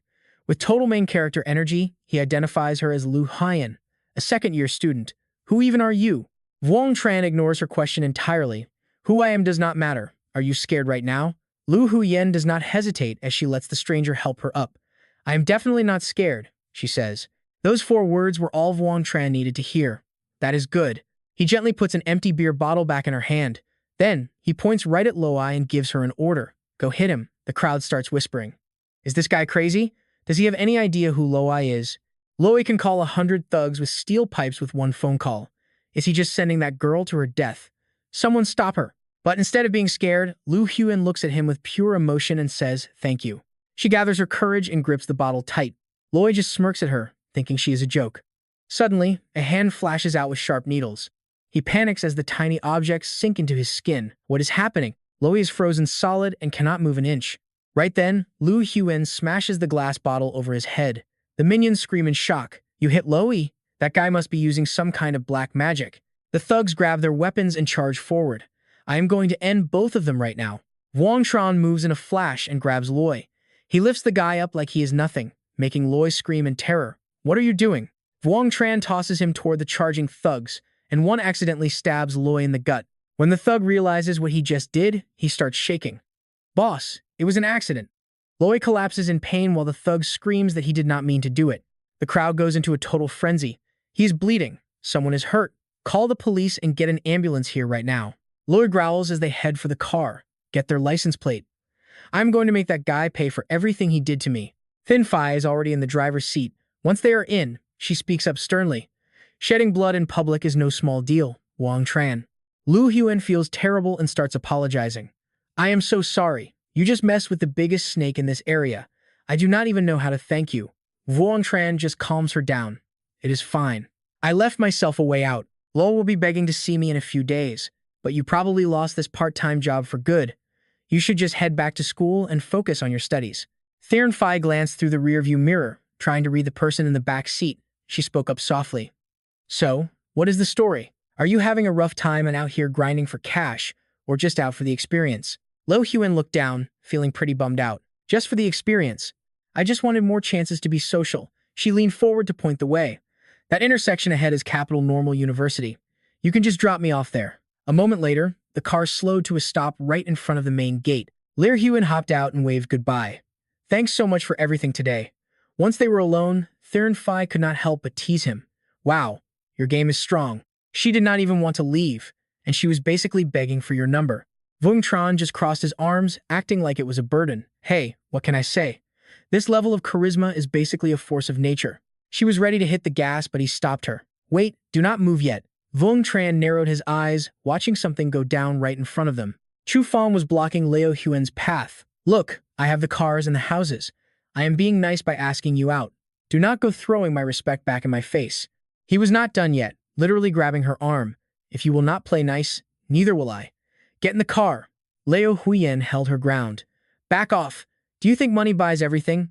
Then, her eyes went wide as Wang Tran suddenly stepped out of nowhere. Chu Fang snapped, looking totally annoyed at the interruption. Who the hell are you? One clean shot right to the face from Wang Tran had Chu Fang coughing his lungs out. Cough? What the cough? Are you doing to me? His goons immediately stepped up to talk trash. Hey, what do you think you are doing? Leo Huyen did not even look at them. She just bolted straight toward the safest place she knew, Vung Tran. He just held up that terrifying pepper spray bottle. Once the dust settled, he finally spoke. This is for you. It is a special spicy water version from the Vung family I made myself. If anyone messes with you, just one spray and they will be hurting for hours. Then, Vung Tran gave her a gentle nudge. It is getting late. Head on home. Liu Hian's cheeks turned bright pink. Okay, but suddenly, the shy girl flipped the script and went full boss mode. Actually, I still want to teach this guy a lesson. And Chu Fong ended up suffering all over again. Cough, cough, cough. Now the guy was just gasping for air, unable to get a single word out. Liu Huan ignored his pathetic struggling and gave her savior a playful wink. Thanks again for today. Catch you later. Vung Tran just stood there laughing. Her cuteness was off the charts. Look at her go, he chuckled. That kid definitely has the same wild energy I had back in the day. Inside a massive high-end villa, a woman was losing her mind over Chu Fong. First, they take his seat as vice chairman of the province. Now some random college girl thinks she can just push our little Fong around. Uncle, you cannot just let this slide. Secretary General Qi Huashen, the big boss at the capital office, was deep in thought. Everyone at that school knows exactly who Fong's family is. It makes no sense. Who would actually dare to lay a hand on him? First his seat gets stolen, and now this. Could this be some mysterious power play we did not see coming? He did not waste another second. He moved so fast it left Chu Fong feeling completely dazed and confused. Yeah, Dad. Cough. Dear Poor was right there comforting him. Do not be scared, baby. Your father and I have your back. A dark look crossed her face. As for that woman, I will make sure she never finds peace in this city again. She did not wait to take action. She dialed a number immediately. Hello, Judge Chan? It is Dear Poor. I need a little favor. Here is the situation. Early the next morning, the sun was shining over the whole area. Minky gave her best professional smile as she introduced someone to Vung Tran. This is my personal designer. He is here to give you a professional look. He did not forget to give her a flirty look back. He shot back some words that were smoother than honey. You are always so thoughtful, Minky. You even handled the party coordination for me. She definitely was not feeling the praise, mostly because she was still annoyed. It is not like I had a choice. You just decided we were going to a party together. You showed up at my office before I even said yes. You did not give me a chance to say no. She sighed, ending the debate. Whatever. I'm going to go change. You two handle this. A bit later, Min Ki stepped out with a totally new look. Where is Vung Tran? The staff was about to answer when a literal fangirl scream cut them off. Oh my god, he is so hot. That definitely caught her attention. He is over there. Vung Tran was used to the staring. He just kept it cool and casual. Ladies, please. There is really no need for all the drama. I am just a guy. Min Ki could not help but be impressed. Honestly, I did not think you could actually pull off a surprise like that. Of course, he could not miss the chance to flirt. Hey, I am the full package. Great in the living room, even better in the kitchen. She shot back. Really? Then you will have to prove it sometime. Let us see if your cooking can actually make me fall for you. We will see if I fall for you or not. She laughed with a smile that could outshine the sun. Let us get to Banyo Lan. I think I am going to blow their minds today. Vung Tran's eyes were glued to Min Ki. Man, she is a total goddess. Definitely trouble for any man. Inside the VIP room at the Banyo Lan Club, the place was packed with high society guests, networking and showing off. Over in the corner, a group of ladies was crowded around one guy. Come on, young master, have a drink with us. That was To Thien, the big shot heir to the To family empire. I am meeting Min Ki, so I am busy tonight. Hearing that, Sothir Nam, the CEO of the richest group around, just could not help but laugh out loud. Ha! Compared to Min Ki, every other girl just fades into the background. It is only natural that a talented guy like you only has eyes for a beauty like her. You two are basically a power couple. That comment definitely rubbed the other girls the wrong way, but he did not care. Suddenly, someone shouted, Miss Min Ki is here. Thien Yen immediately turned his attention toward his one true love, Min Ki. The crowd gasped when they saw her walking arm in arm with Vung Tran. Wait, is Min Ki actually bringing some random outsider in here with her? Who the hell is that guy? Seriously, is she trying to make things awkward for young Master To in front of everyone? Min Ki heard every whisper and felt totally awkward. Vung Tran, what are you doing?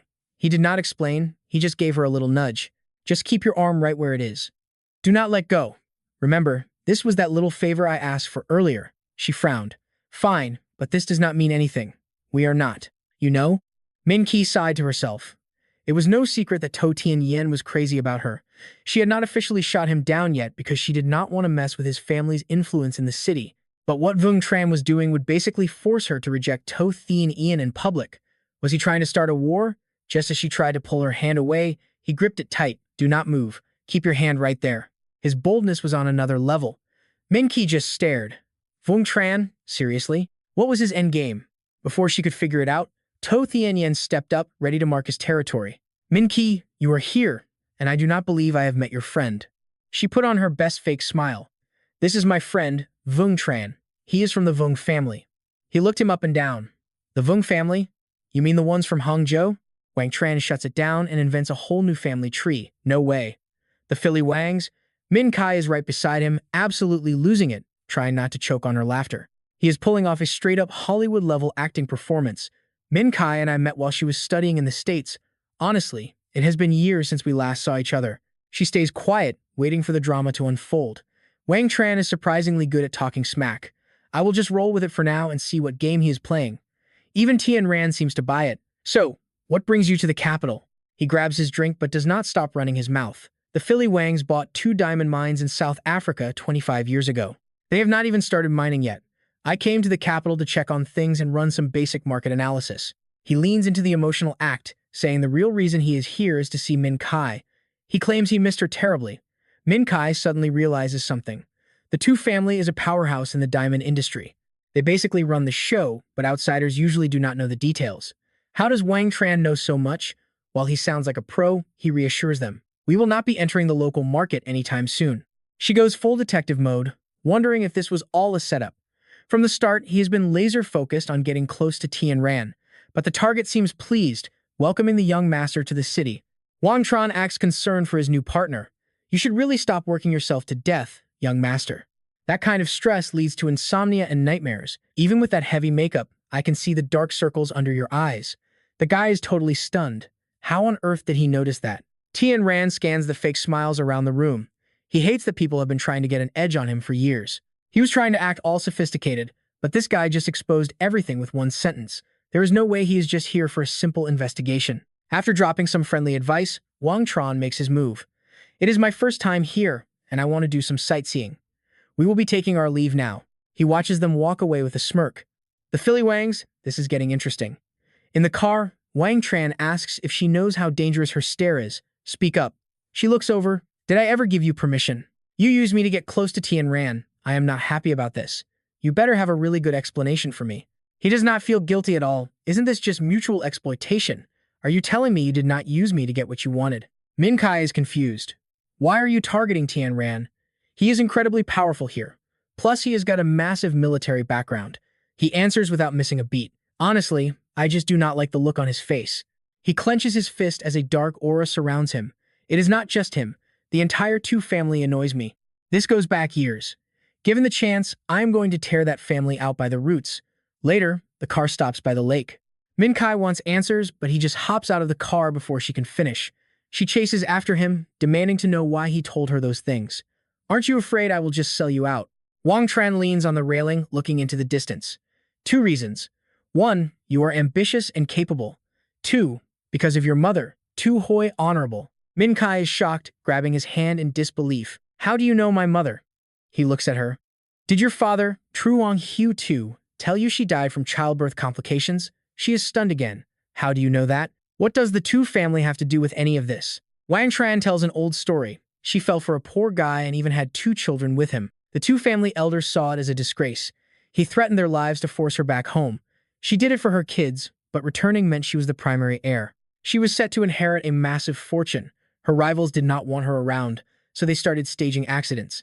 Min Kai imagines the snakes surrounding her mother. So you are saying she did not die in childbirth, but was murdered by the Tu family. She grips the railing, staring at the water with a shaky voice. Why should I believe you? She turns back to him, looking miserable. What is your point exactly? He does not say another word. As she turns to leave, he speaks up. Join me. Let's go to the Tu family and take back what is yours. Min Kai says nothing, just gives a quick look back before speeding off in her car. He stands there calmly and pulls a phone out of his winter coat. He dials 001215. The person on the other end starts screaming, My savior, you finally showed up. Have you figured out how I can repay you yet? I would gladly hand over every Philly Wang asset to you right now. Wang Tran stays cool and makes his request. I know you have those cheap diamond mines in Africa. Use your influence to storm the local market. Can you crush the two families' diamond brand for me? The guy agrees instantly. Wang Tran adds one more sweet detail. I can even recommend the perfect person to run your local operations. Her name is Truong Min Kai. Night falls as the moon shines over the quiet city. The next morning, Wang Tran and Min Hao stroll through the busy streets. Min Hao is being noisy, interrogating him. So, did she agree to work with you? Her father has no reaction. Wang Tran just smirks. No one understands a grudge like she does. Giving her the money he saved up over the years was the smartest move. He nods as they walk. Her dad is a clever man. Suddenly, Quan Nin passes by with a look of pure hatred. Sensing the danger, Min Hao alerts him. Captain, we have got 3 on the left, 2 on the right, and 1 behind. 2 more waiting in ambush. That makes 9 total. Wang Tran chuckles. Looks like your senses are still sharp. You are still the best, Captain. Let's team up one more time today. He pretends to fix his hair. There is a sniper on the 7th floor, about 200 meters out. Min Hao puts a hand on his shoulder. With us here, a sniper stands 0 chance in this terrain. Let's see who can catch more of these predators. Wang Tran reaches into his coat. Game on. He pulls out a thick stack of cash. Suddenly, 10 yuan bills are raining from the sky. People rush in, screaming and fighting for the money. Get out of the way. That is mine. The hitmen are caught completely off guard. In the middle of the chaos, Min Hao leaps into the air. He pulls off a perfect flip and flicks his fingers, launching hidden needles. Wu Lang thinks he is just showing off and does not move. Big mistake. A needle sinks straight into his heart. Min Hao is mixing it up, hitting him high and low. Kan Din knows his squad is toast, so he panics and radios his team. Mission failed. Get out of there, now. Before he can even finish, a sedative needle nails him in the neck. Wang Tran turns to his team. You guys handle the rest and clean up this mess. I am going after the guy who tried to snipe me. Leave a few witnesses. Min Hao nods immediately. Yes, sir. He vanished into thin air instantly. He teleports to a rooftop where Wu Lang is still oblivious. The guy is barking orders at his crew to retreat. Suddenly, Wang Tran whispers from right behind him. Too bad for you. Your men are already gone. Wu Lang jumps out of his skin. This guy was 200 meters away just a second ago. How did he get here so fast? He tries to shake it off. Whatever. No time to solve riddles right now. Wu Lang lunges, thinking he has the upper hand. But Wang Tran blocks him like it is nothing. Instead of getting mad, the guy looks excited. He is actually pumped to fight a pro. Suddenly, a sharp blade pops out of his wrist guard. He is totally vibing with the chaos now. You got strength, but check this out. The real trick is coming. He lunges forward like a beast, screaming, drop dead. Looking at this stubborn idiot, Wang Tran just sighs and blows a heavy breath. Wu Lang freezes, totally confused. What is that smell? Why do I feel so weird? Was it the breath or something else? A long time later, he finally drags his eyes open. Thede is standing there, totally fed up. Another assassin? Seriously, does this ever end? Seeing him awake, she immediately demands to know who sent him, but he just ignores her completely. Thede is totally fuming. You jerk. She gives up and tells her guard to handle the interrogation. Just do not kill him. You can mess him up however you want. Then she slams the door shut. Now it is just the two of them. Wang Tran finally speaks. How does a special ops elite end up in a gutter like this? Wu Lang just snarls back. With moves like yours, you must be special ops too. Aren't you just another thug hanging out with Min Hao? He acts all tough, bragging about his time in the Golden Triangle. Wang Tran just laughs. A Langna soldier who cannot even hold his ground in the Golden Triangle. People would laugh their heads off if they heard that. The guy is such an easy target. He folds instantly. How do you know about Lang Na? Wang Tran explains that Lang Na is a top-secret unit. Then he points at the wrist blade. I actually invented that move and taught it to your people. That realization makes Wu Lang look like a total clown. He yells out in disbelief.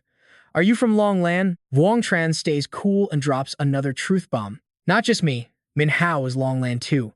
You guys really bit off more than you could chew. Wang looks crushed, staring at the floor.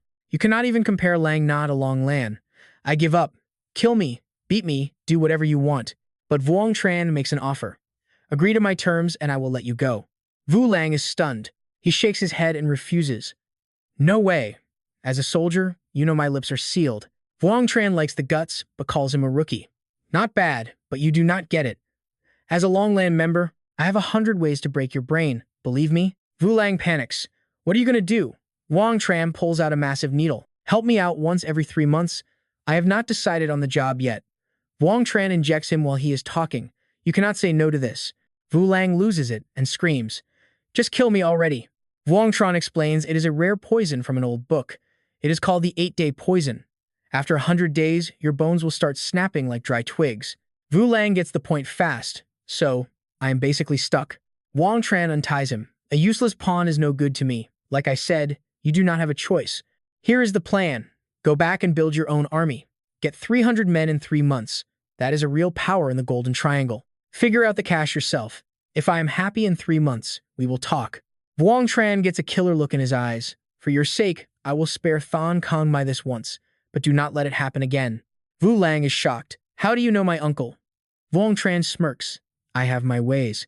If there is a next time, I will just take him out so you can inherit the company. Not a bad deal, right? The guy is speechless.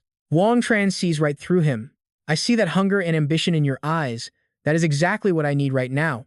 Caught red-handed, Vu Lang submits. I will do whatever you say. Wang Tran is pleased. Good. I expect big things. Next morning, Thidi is screaming. You let him go? Again? Wang Tran just shrugs. You gave me full control, remember? She stammers, then sits down. Whatever, handle it how you want. Just tell me, who's behind this? Wang Tran says it is Thon Kang Mai from the Mai Long group. Thidi is in total shock.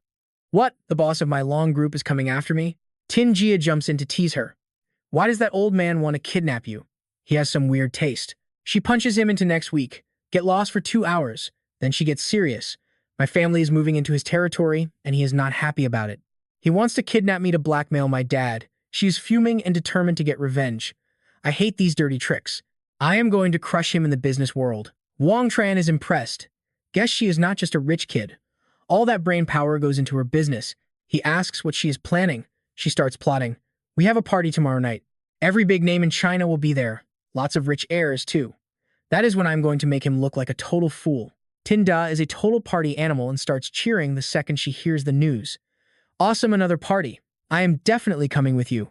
Oh, and we have to call Sister Than Fai too, but she just shuts him down hard. Than Fei has to stay home and finish her designs tomorrow night.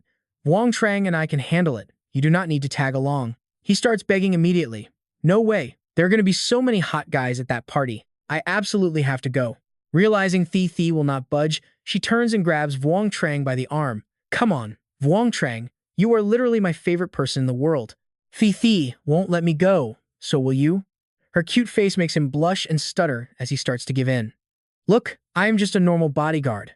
I do not really have any say in this stuff.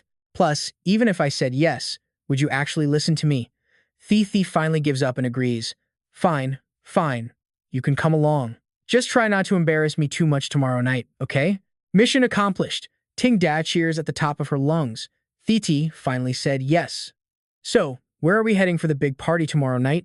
Thai thinks for a second and answers. This high-class party is being held at the Heaven Palace International Bar. No other place would even dare to host an event this fancy. Hearing the name, he can't hide his curiosity. Did you say the Heaven Palace International Bar? At the bar, groups of rich kids are gossiping like crazy.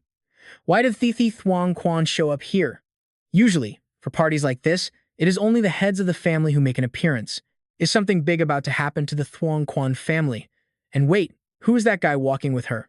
Meanwhile, Thi is being polite to Thong Kong. Thank you, Uncle Thon. I will definitely pass your message along to my father. The old man enthusiastically praises her. I had no idea Thi had grown into such a generous young lady. And who is this young man next to you? Seeing the man's attention turn to him, Wang Trang immediately reaches out to shake hands. I am Wang Trang. I just got back from America. Nice to meet you, sir. But Than Kang just stares coldly and ignores his hand. Thai suddenly gets a dangerous look on her face. She drops a subtle hint. Uncle Thon, Kwa Dung International is about to join the Bok-Dian industry. I hope you are ready. Try not to let them crush you too badly when that happens. But her warning only makes the old man give a sinister smile. You should know that my Long has always been the leader in the Bok-Dian industry. This is not something an outsider can just come in and shake up. You kids shouldn't talk so big, or you might end up getting hurt. Thi freezes for a second, but Wang Trang quickly puts a hand on her shoulder to steady her. He strikes back without any hesitation. CEO Than, young people aren't afraid of losing. It is just a chance to learn from mistakes. On the other hand, old people usually have heads full of the wrong ideas. Wang Trang stays calm but adds a mocking tone. It's nothing, really. I just wanted to remind CEO Than to stay in line. Otherwise, that nasty bruise on your hand might start getting a whole lot worse. This news makes the old man stare at his hand in pure panic. When did he poison me? Memories of their last meeting flood back, and Thong Kang starts to wonder. Was it then? To be honest, ever since that day, his body has felt terrible and painful. Wang Trang goes straight for the threat. The internet is a big place these days. If that video from your office gets leaked online, you're going to become very famous, uncle. Hearing this, Thi looks at him with pure admiration. When did he even make his move on Thong Kang? Could it be that he has been helping me this whole time? Thong Kang completely loses his cool and screams at him. What exactly are you trying to say? Taking a drink from a waiter, he casually makes a suggestion.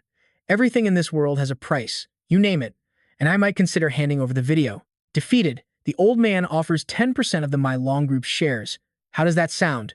Swirling his drink, Wang Trang calmly thinks it over. 10% of the shares, that's tens of millions in dividends every year. CEO Thon, you were throwing around some pretty big numbers. Then he pulls Thi closer and drops the bomb. But I don't think that is even close to being worth your life. This makes Than Kang panic even more. So what do you want me to do? He takes total control of the situation and makes his move. Your video for just 10%? He smashes the drink glass directly onto the floor. The old man stands there fuming and starts shouting. This is blackmail. It is extortion. I am calling the cops. Wang Trang doesn't blink and just mocks him. Go ahead. Call them. I will tell the police the whole truth, including everything in those videos. Thang Kang looks at the crowd whispering and finally gives up. Fine, 20%. I agree. Having gotten exactly what he wanted, he turns around. It is a deal. But I want to add one thing. That 20% of yours must belong to Quad Dung International. This hits him right where it hurts. Thang Kang grabs Wang Trang's collar and yells, do not push me too far. With 20%, you will become the second largest shareholder in my long. But he stays perfectly calm and reminds him, of course, you can decline this deal. Just good luck finding someone to cook up an antidote for my poison. I have already set things up. If I go missing for 10 hours, that video will automatically be sent out to everyone. I really cannot guarantee your safety then. He lets go of the collar, his face full of hatred, but he has no choice but to surrender. I agree. Thi stands by and speaks up. Uncle Than, your niece has a little advice for you too. Being honest in business is better than anything else. Tomorrow night, I will come to the My Long Group with my father to sign the share transfer. Thanks, uncle. She watches him leave in a rage, then turns to him with grateful eyes. Thank you, Wang Trang, for doing so much for the Thuong Quan family. He fixes his collar and looks around awkwardly. No need to be so formal. Thi suddenly blushes and asks, you aren't doing all of this because you like me, right? Wang Trang is shocked and fires back. Huh? Me? Like you? Based on what exactly? Thi stands there blushing and starts listing her qualities. Because I am beautiful and I really understand people. Hearing that, he does not hold back.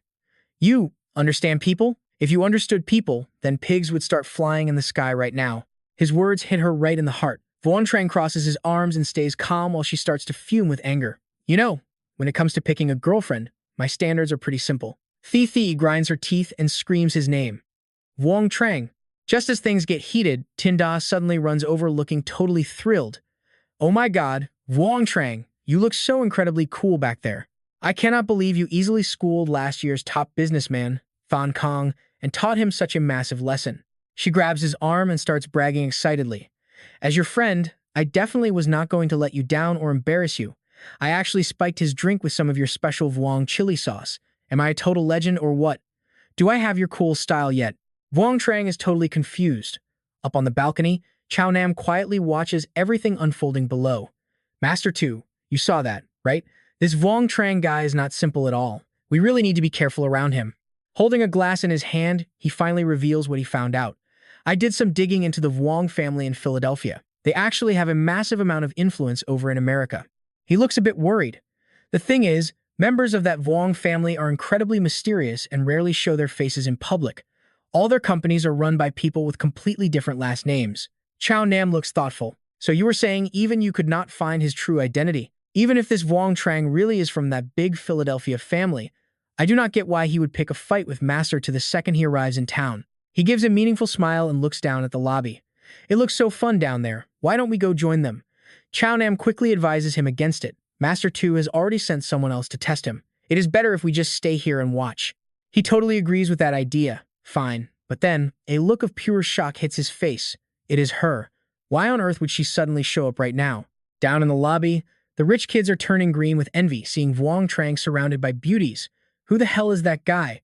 How can he be so close with the oldest daughter of the Thuong Quan family? 3 hotties on his arm. This guy is definitely living the dream, and I am low-key jealous of that whole vibe. Suddenly, Hai Tin struts out from the crowd looking pure salt. Hey, look, isn't this the big shot heiress herself? Every single time, she is out here thirsting for young master too. Tin Da grabs Wang Zheng's arm and whispers, that is Song Hai Tin, old man, Song's favorite granddaughter. She is totally obsessed with the Thien Yen. Why don't you just lead her on and then ditch her? He wonders if he actually looks like a total scumbag. Sensing the hostility, Min Kai keeps it professional and explains, Miss Song, Wang Zheng and I are just friends. Do not just assume things. I have got nothing but respect for the young master. There is not a single flirty bone in my body toward him, but Hai Tin keeps acting like a total mean girl. Some women just love being cougars, don't they? This kid looks barely 21 or 22. The heiress sure knows how to pick them. Wang Zheng stands there completely stunned. I mean, okay, I take care of my skin, but this is ridiculous. Just because I look a little youthful, she thinks I am some college kid? This woman seriously needs her eyes checked. Even though she is out here trashing my reputation, Min Kai still keeps it polite but warns her, Miss Song, you really should watch your mouth in public. Then, she goes straight for the throat. Everyone in this room knows you have been desperately chasing after the young master. It is also common knowledge that he is totally cold to you. I honestly do not know how low your IQ has to be to come here and embarrass yourself like this. She drops a truth bomb that leaves the girl blushing with pure shame. Everyone is watching now. But Min Kai is not done. She keeps that sophisticated mask on while twisting the knife. Besides, Miss Song, acting like this just makes everyone think you have zero class. Absolutely humiliated, Hai Tin finally loses her cool and snaps. Shut up. A person who grew up without a mother to raise them properly has no business talking to me about manners or class. That comment sends a dead silence through the entire party. Tin Da keeps whispering in Wang Zheng's ear. Bringing up someone's dead mother like that is way out of line. It is just too much. He puts a finger to his lips and signals for silence. Shh. Nobody notices Min Kai's expression turning cold. She is shaking with pure anger. Suddenly, a firm hand rests right on her small shoulder. Feeling the support, Wang Zheng cannot hold back the sarcasm anymore. Honestly, some people are raised for years by their mothers and still act worse than a stray kid on the street. He steps right into her personal space. Miss Song, is this a problem with you or your mother? His vibe is so intense that Hai Tin stumbles back in fear. Seeing everyone judging her, she stammers. You. She grabs a wine glass off a server's tray, shocking everyone. Miss Song. She hurls the wine and screams. Wang Zheng dodges it like a pro. Hai Tin freezes. Looking at the mess, she is speechless. Oh no. Thi's gown is covered in eyesore wine stains. Ting Da rushes over in a panic, trying to blot it out. Napkins! Someone get me another napkin, fast. Watching the culprit try to slip away, she points and yells. Hey, you are not even going to apologize? This is way too much. Wang Zheng suddenly leans down to pick up a broken shard from the floor. He stands up slowly and flicks the shard with insane precision. In a blink, it is done. By the time she realizes what happened, she can only scream in panic, trying to hide the damage. Up on the balcony, Chua Nam watches the drama and scoffs. After a disaster like that, she can forget about ever joining the Tu family. Thien Yen stands nearby and adds, that was always just a pipe dream anyway. Chua Nam is low-key impressed. Not only did he crush her ego, but he cut off her escape route too. Watching the guy's cold reaction, he thinks to himself, Wang Zheng is one ruthless dude. Over here, Tin Da keeps scrubbing the stains while comforting her. Don't worry, even if no one else saw it, I did. Wang Zheng actually cut her dress strap to help you get even. Chill out, Thi. But she is still beyond ticked off, her brows locked tight. I am so done with that girl. I am going to wear this ruined dress straight to her house and make her scrub it clean. Taking in the chaos, Min Kai walks over looking totally guilty. All of this today, it is all my fault. I am so sorry, Thi. It is on me. But Thi gently stops her. Sister Min Kai, it is fine. This was all on Hai Tin being a brat. It had absolutely nothing to do with you. She says it straight. I call you big sister because I really like who you are and want to be friends. So please, stop blaming yourself. Hearing that makes Min Kai's eyes go wide with total shock. Then she turns and gives Wang Zheng a warm, knowing smile. Thanks for everything today, but honestly, why did you purposefully dodge that wine just so it would soak Thi? She doesn't hold back at all and just answers him straight up. What? I didn't dodge anything. I did not hide. The truth is, Min Kai cannot help but feel impressed. Dragging me and Thi onto the same side as you? That was definitely part of your master plan. You are always so cold and calculating. I got played, and I do not even know if I should thank you or. Sensing her hesitation, Wang Zheng quickly cuts her off. Just stick with thanking me. Then he adds a warning. Understand this, I open the door for you with TC. How you handle that connection from here is totally up to you. Tianyan walks over from a distance and asks, Minqi, are you okay after all that? As he approaches, she replies with perfect etiquette. Young master, too. I am fine. Luckily, Wang Zheng was here to help. He tries to play the hero and offers his support. Glad you are okay. Hai Tin is always running her mouth like that, so do not take it personally. I will handle things from here. But Wang Zheng calls him out immediately. If you are so tough, why did you not handle it then? Tianyan is stunned. What?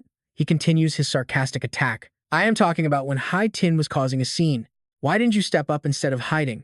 Is this really how you show you care? Just as the tension reaches a breaking point, Non suddenly shows up.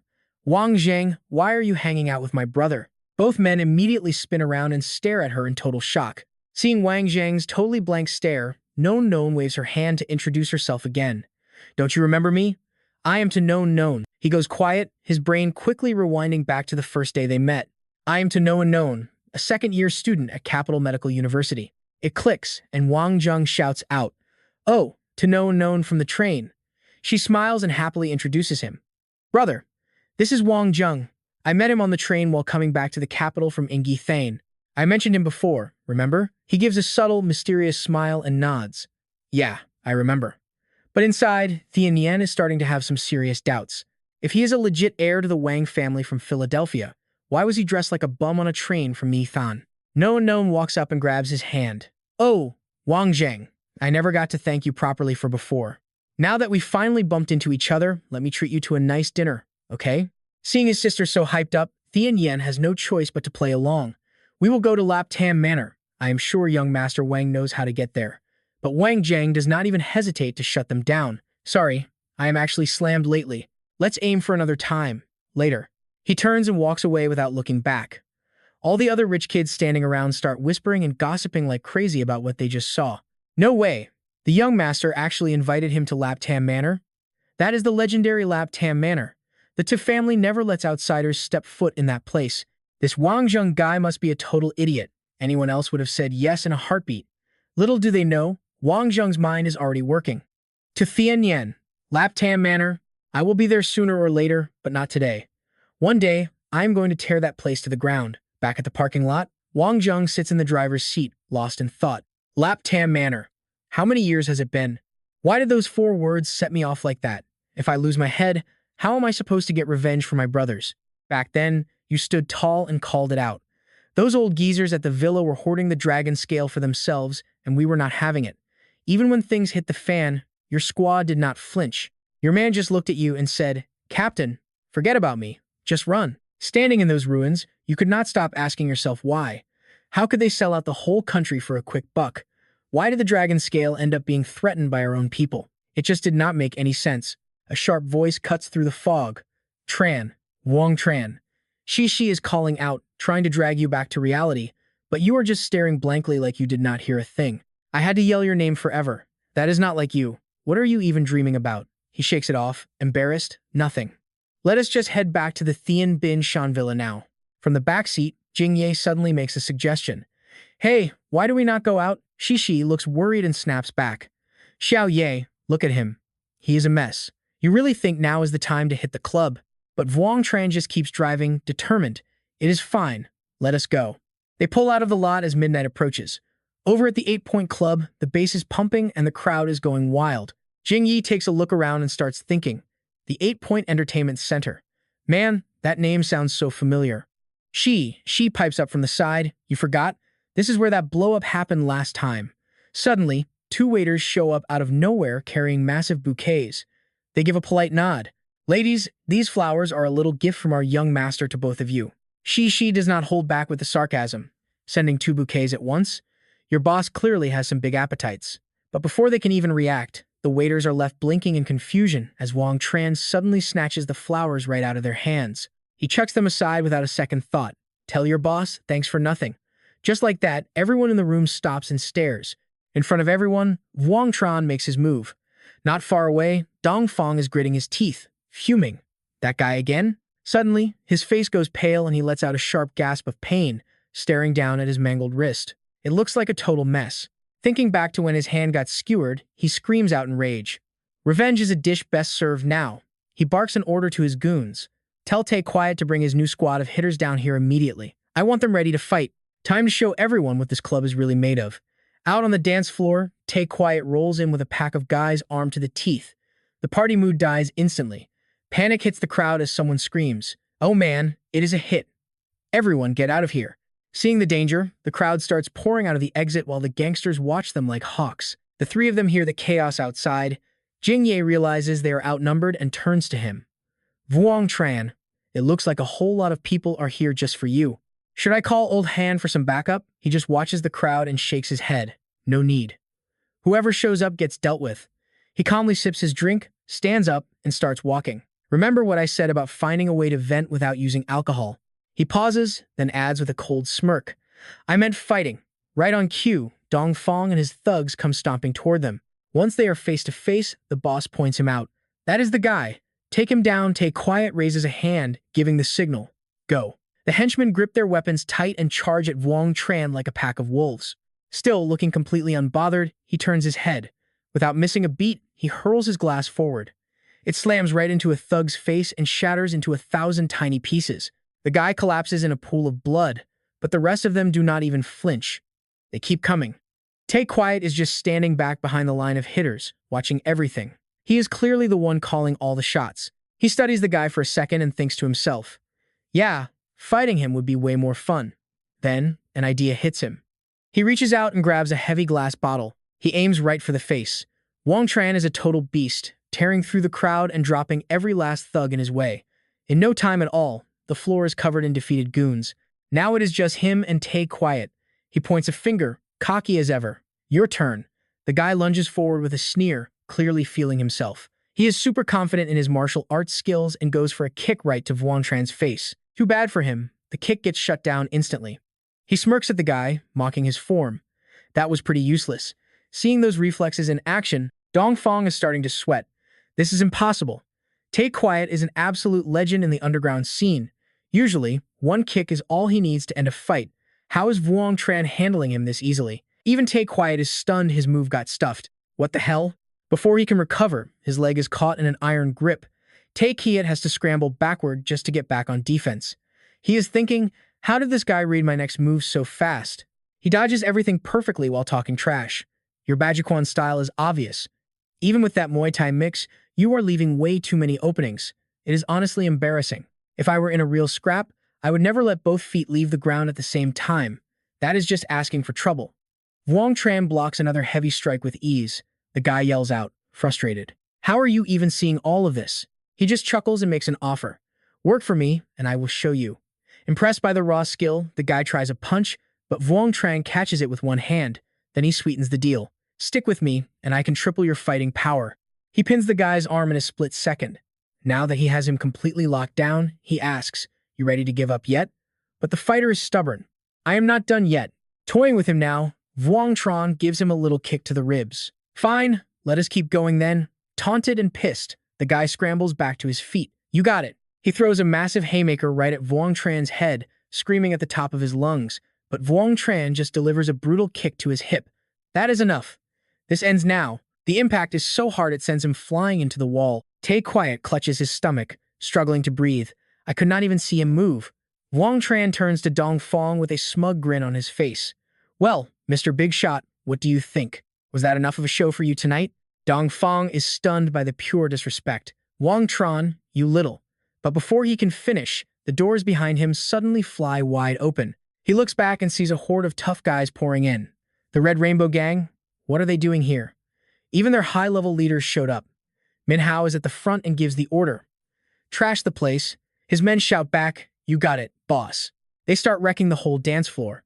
Meanwhile, Tay Quiet and Vuong Tran have reached a truce. He steps out with the crew and signals for everyone to hold on. "Just wait a second." Then Tay Quiet looks at him seriously. "You were for real about making me 3 times stronger, right?" He gives a confident nod. "Of course. Work for me, and I keep my word." Tay Quiet thinks it over for a second. "Dong Fong was just paying the bills anyway. If you can make me as strong as you, I will do whatever you want. How do you feel about a little arson?" Tay Quiet knows exactly where he is going with this. As long as we stay under the radar, I am in. Satisfied, Vuong Tran claps him on the shoulder. "Great. I will introduce you to someone who will level up your skills. The next morning at the mansion, he is hitting the weights when Min Kai calls. Hey, do you remember Lu Huyan? Something happened to her. Min Kai explains the situation from her car.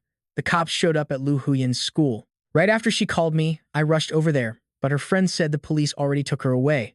He listens and stays cool. Wow, they really have a death wish, do they? Leave it to me. Lu Huyan is going to be just fine. You have to get her out of there, no matter what. He immediately dials Min Hao's number. Look, help me track down where Chu Fong lives over at Capital Normal University. The plate number is KIN VKPS546. A moment later, the info is verified and sent back to his phone. After reading the message, he grins. I guess you really are the man in the underworld. So we got the dirt. Uncle Fong, Uncle Kai Hoa, those bullies won't have a single peaceful day now. He immediately gives Tithi a weird command. Wait, what is he even asking for right now? Hey Shangwan Tithi, let me borrow those stockings of yours for a sec. Nobody knows what he is plotting. Over at that fancy mansion, deep, he opens the bedroom door. She slams the door and gasps for air. That brat, Lu Huan, finally got hauled away by the cops after mashing that pepper spray in my face.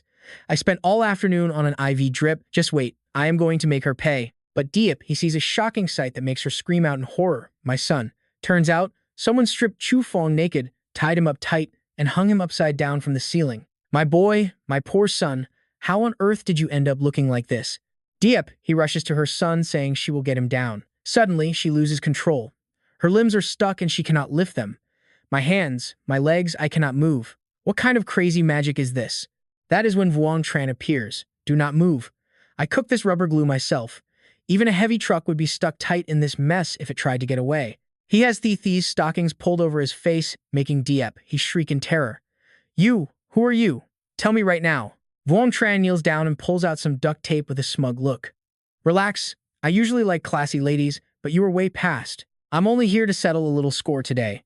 As soon as the words left his mouth, he lashed out with a brutal strike, making the victim scream in pure agony. Just a little warm-up before I get real with you. You people will never understand the pure despair others feel when you use your power to rip their lives apart. It's time for a reality check. Wang Zheng slammed another hit into Chu Fong's face, knocking out 2 teeth instantly. Lucky for you, you met me today. Gripping his weapon with both hands, he coldly whispered that they finally had a chance to feel that same hopelessness. He wasn't some monster. He just wanted them to learn a lesson. He lashed Chu Fong one more time as a warning while dropping some truth. If you're going to be a lowlife, you'd better wake up, because karma is a real beast. Watching Diapoy cry as her son got wrecked, Wang Zheng mocked her without mercy. What's wrong? It hurts seeing your son get thrashed? Well, what about the innocent girl your animal of a son destroyed? Did you ever think about her? He kept the beatdown going. Without me, your victims would never get justice. Today, I'm doing you a favor by teaching your son a lesson so painful, he'll be too terrified to ever do anything evil again. Finally, he dropped Chu Fong onto the ground like a slab of meat waiting for the butcher. Then, he slowly turned his attention toward Diep Hoi. He lowered his voice and issued a cold demand. This is just the beginning. Tell your husband to retire now or face total ruin. If I dig up his dirty secrets, it's game over. After wrapping things up, Wang Zheng turned to leave, not minding the extra effort one bit. A short while later, back at the mansion, a viral news article was already blowing up on the computer screen. Turns out, Min Ki is scrolling through the news. She's got questions. Why did he not just tell the Chu family to let Lu Huan go? And why make me use those students to stage a protest? With your power, you did not really need to play that card, did you? Vuong Tran just shrugs. It was all about teaching a lesson and cranking up some public pressure. Lu Huan will be fine. Bet she even snags some dirt on the person pulling the strings. He takes a sip of water, totally confident in her. He even thinks she will figure out exactly who is backing that snake Tongkai Hoa. Who is this guy even playing for? Min Kai is dying to know. Why are you so obsessed with this whole thing anyway? He sets his glass down, already 3 steps ahead. This drama involves her too, but now is not the time for that talk. He walks out, leaving her staring after him. Meanwhile, over at a massive, luxury estate, Kai Hoa slams his laptop onto the desk in a total rage. His assistant jumps, terrified. Boss, should we go after the university and sue them for this mess? That just makes him blow a fuse. Sue? Sue who? You really want to suggest something that's stupid right now? The assistant is shaking in his boots. He can only stammer as the boss grabs his phone and mutters about being surrounded by a bunch of idiots. The second the call connects, his attitude flips to total brown-nosing. Hello, old leader? It is Kai Hoa. It has been way too long since I checked in on you. But surprise, surprise, the guy on the other end is not buying the act. Stop pretending. I know what is up. If I cover for you, everyone knows you are my guy. Terrified, Kai Hoa starts begging, please, old leader, just save me one more time. The leader agrees to one last save, but warns him to chill. Suddenly, someone bursts in, shoving a phone in everyone's faces. Oh my god, it is all gone.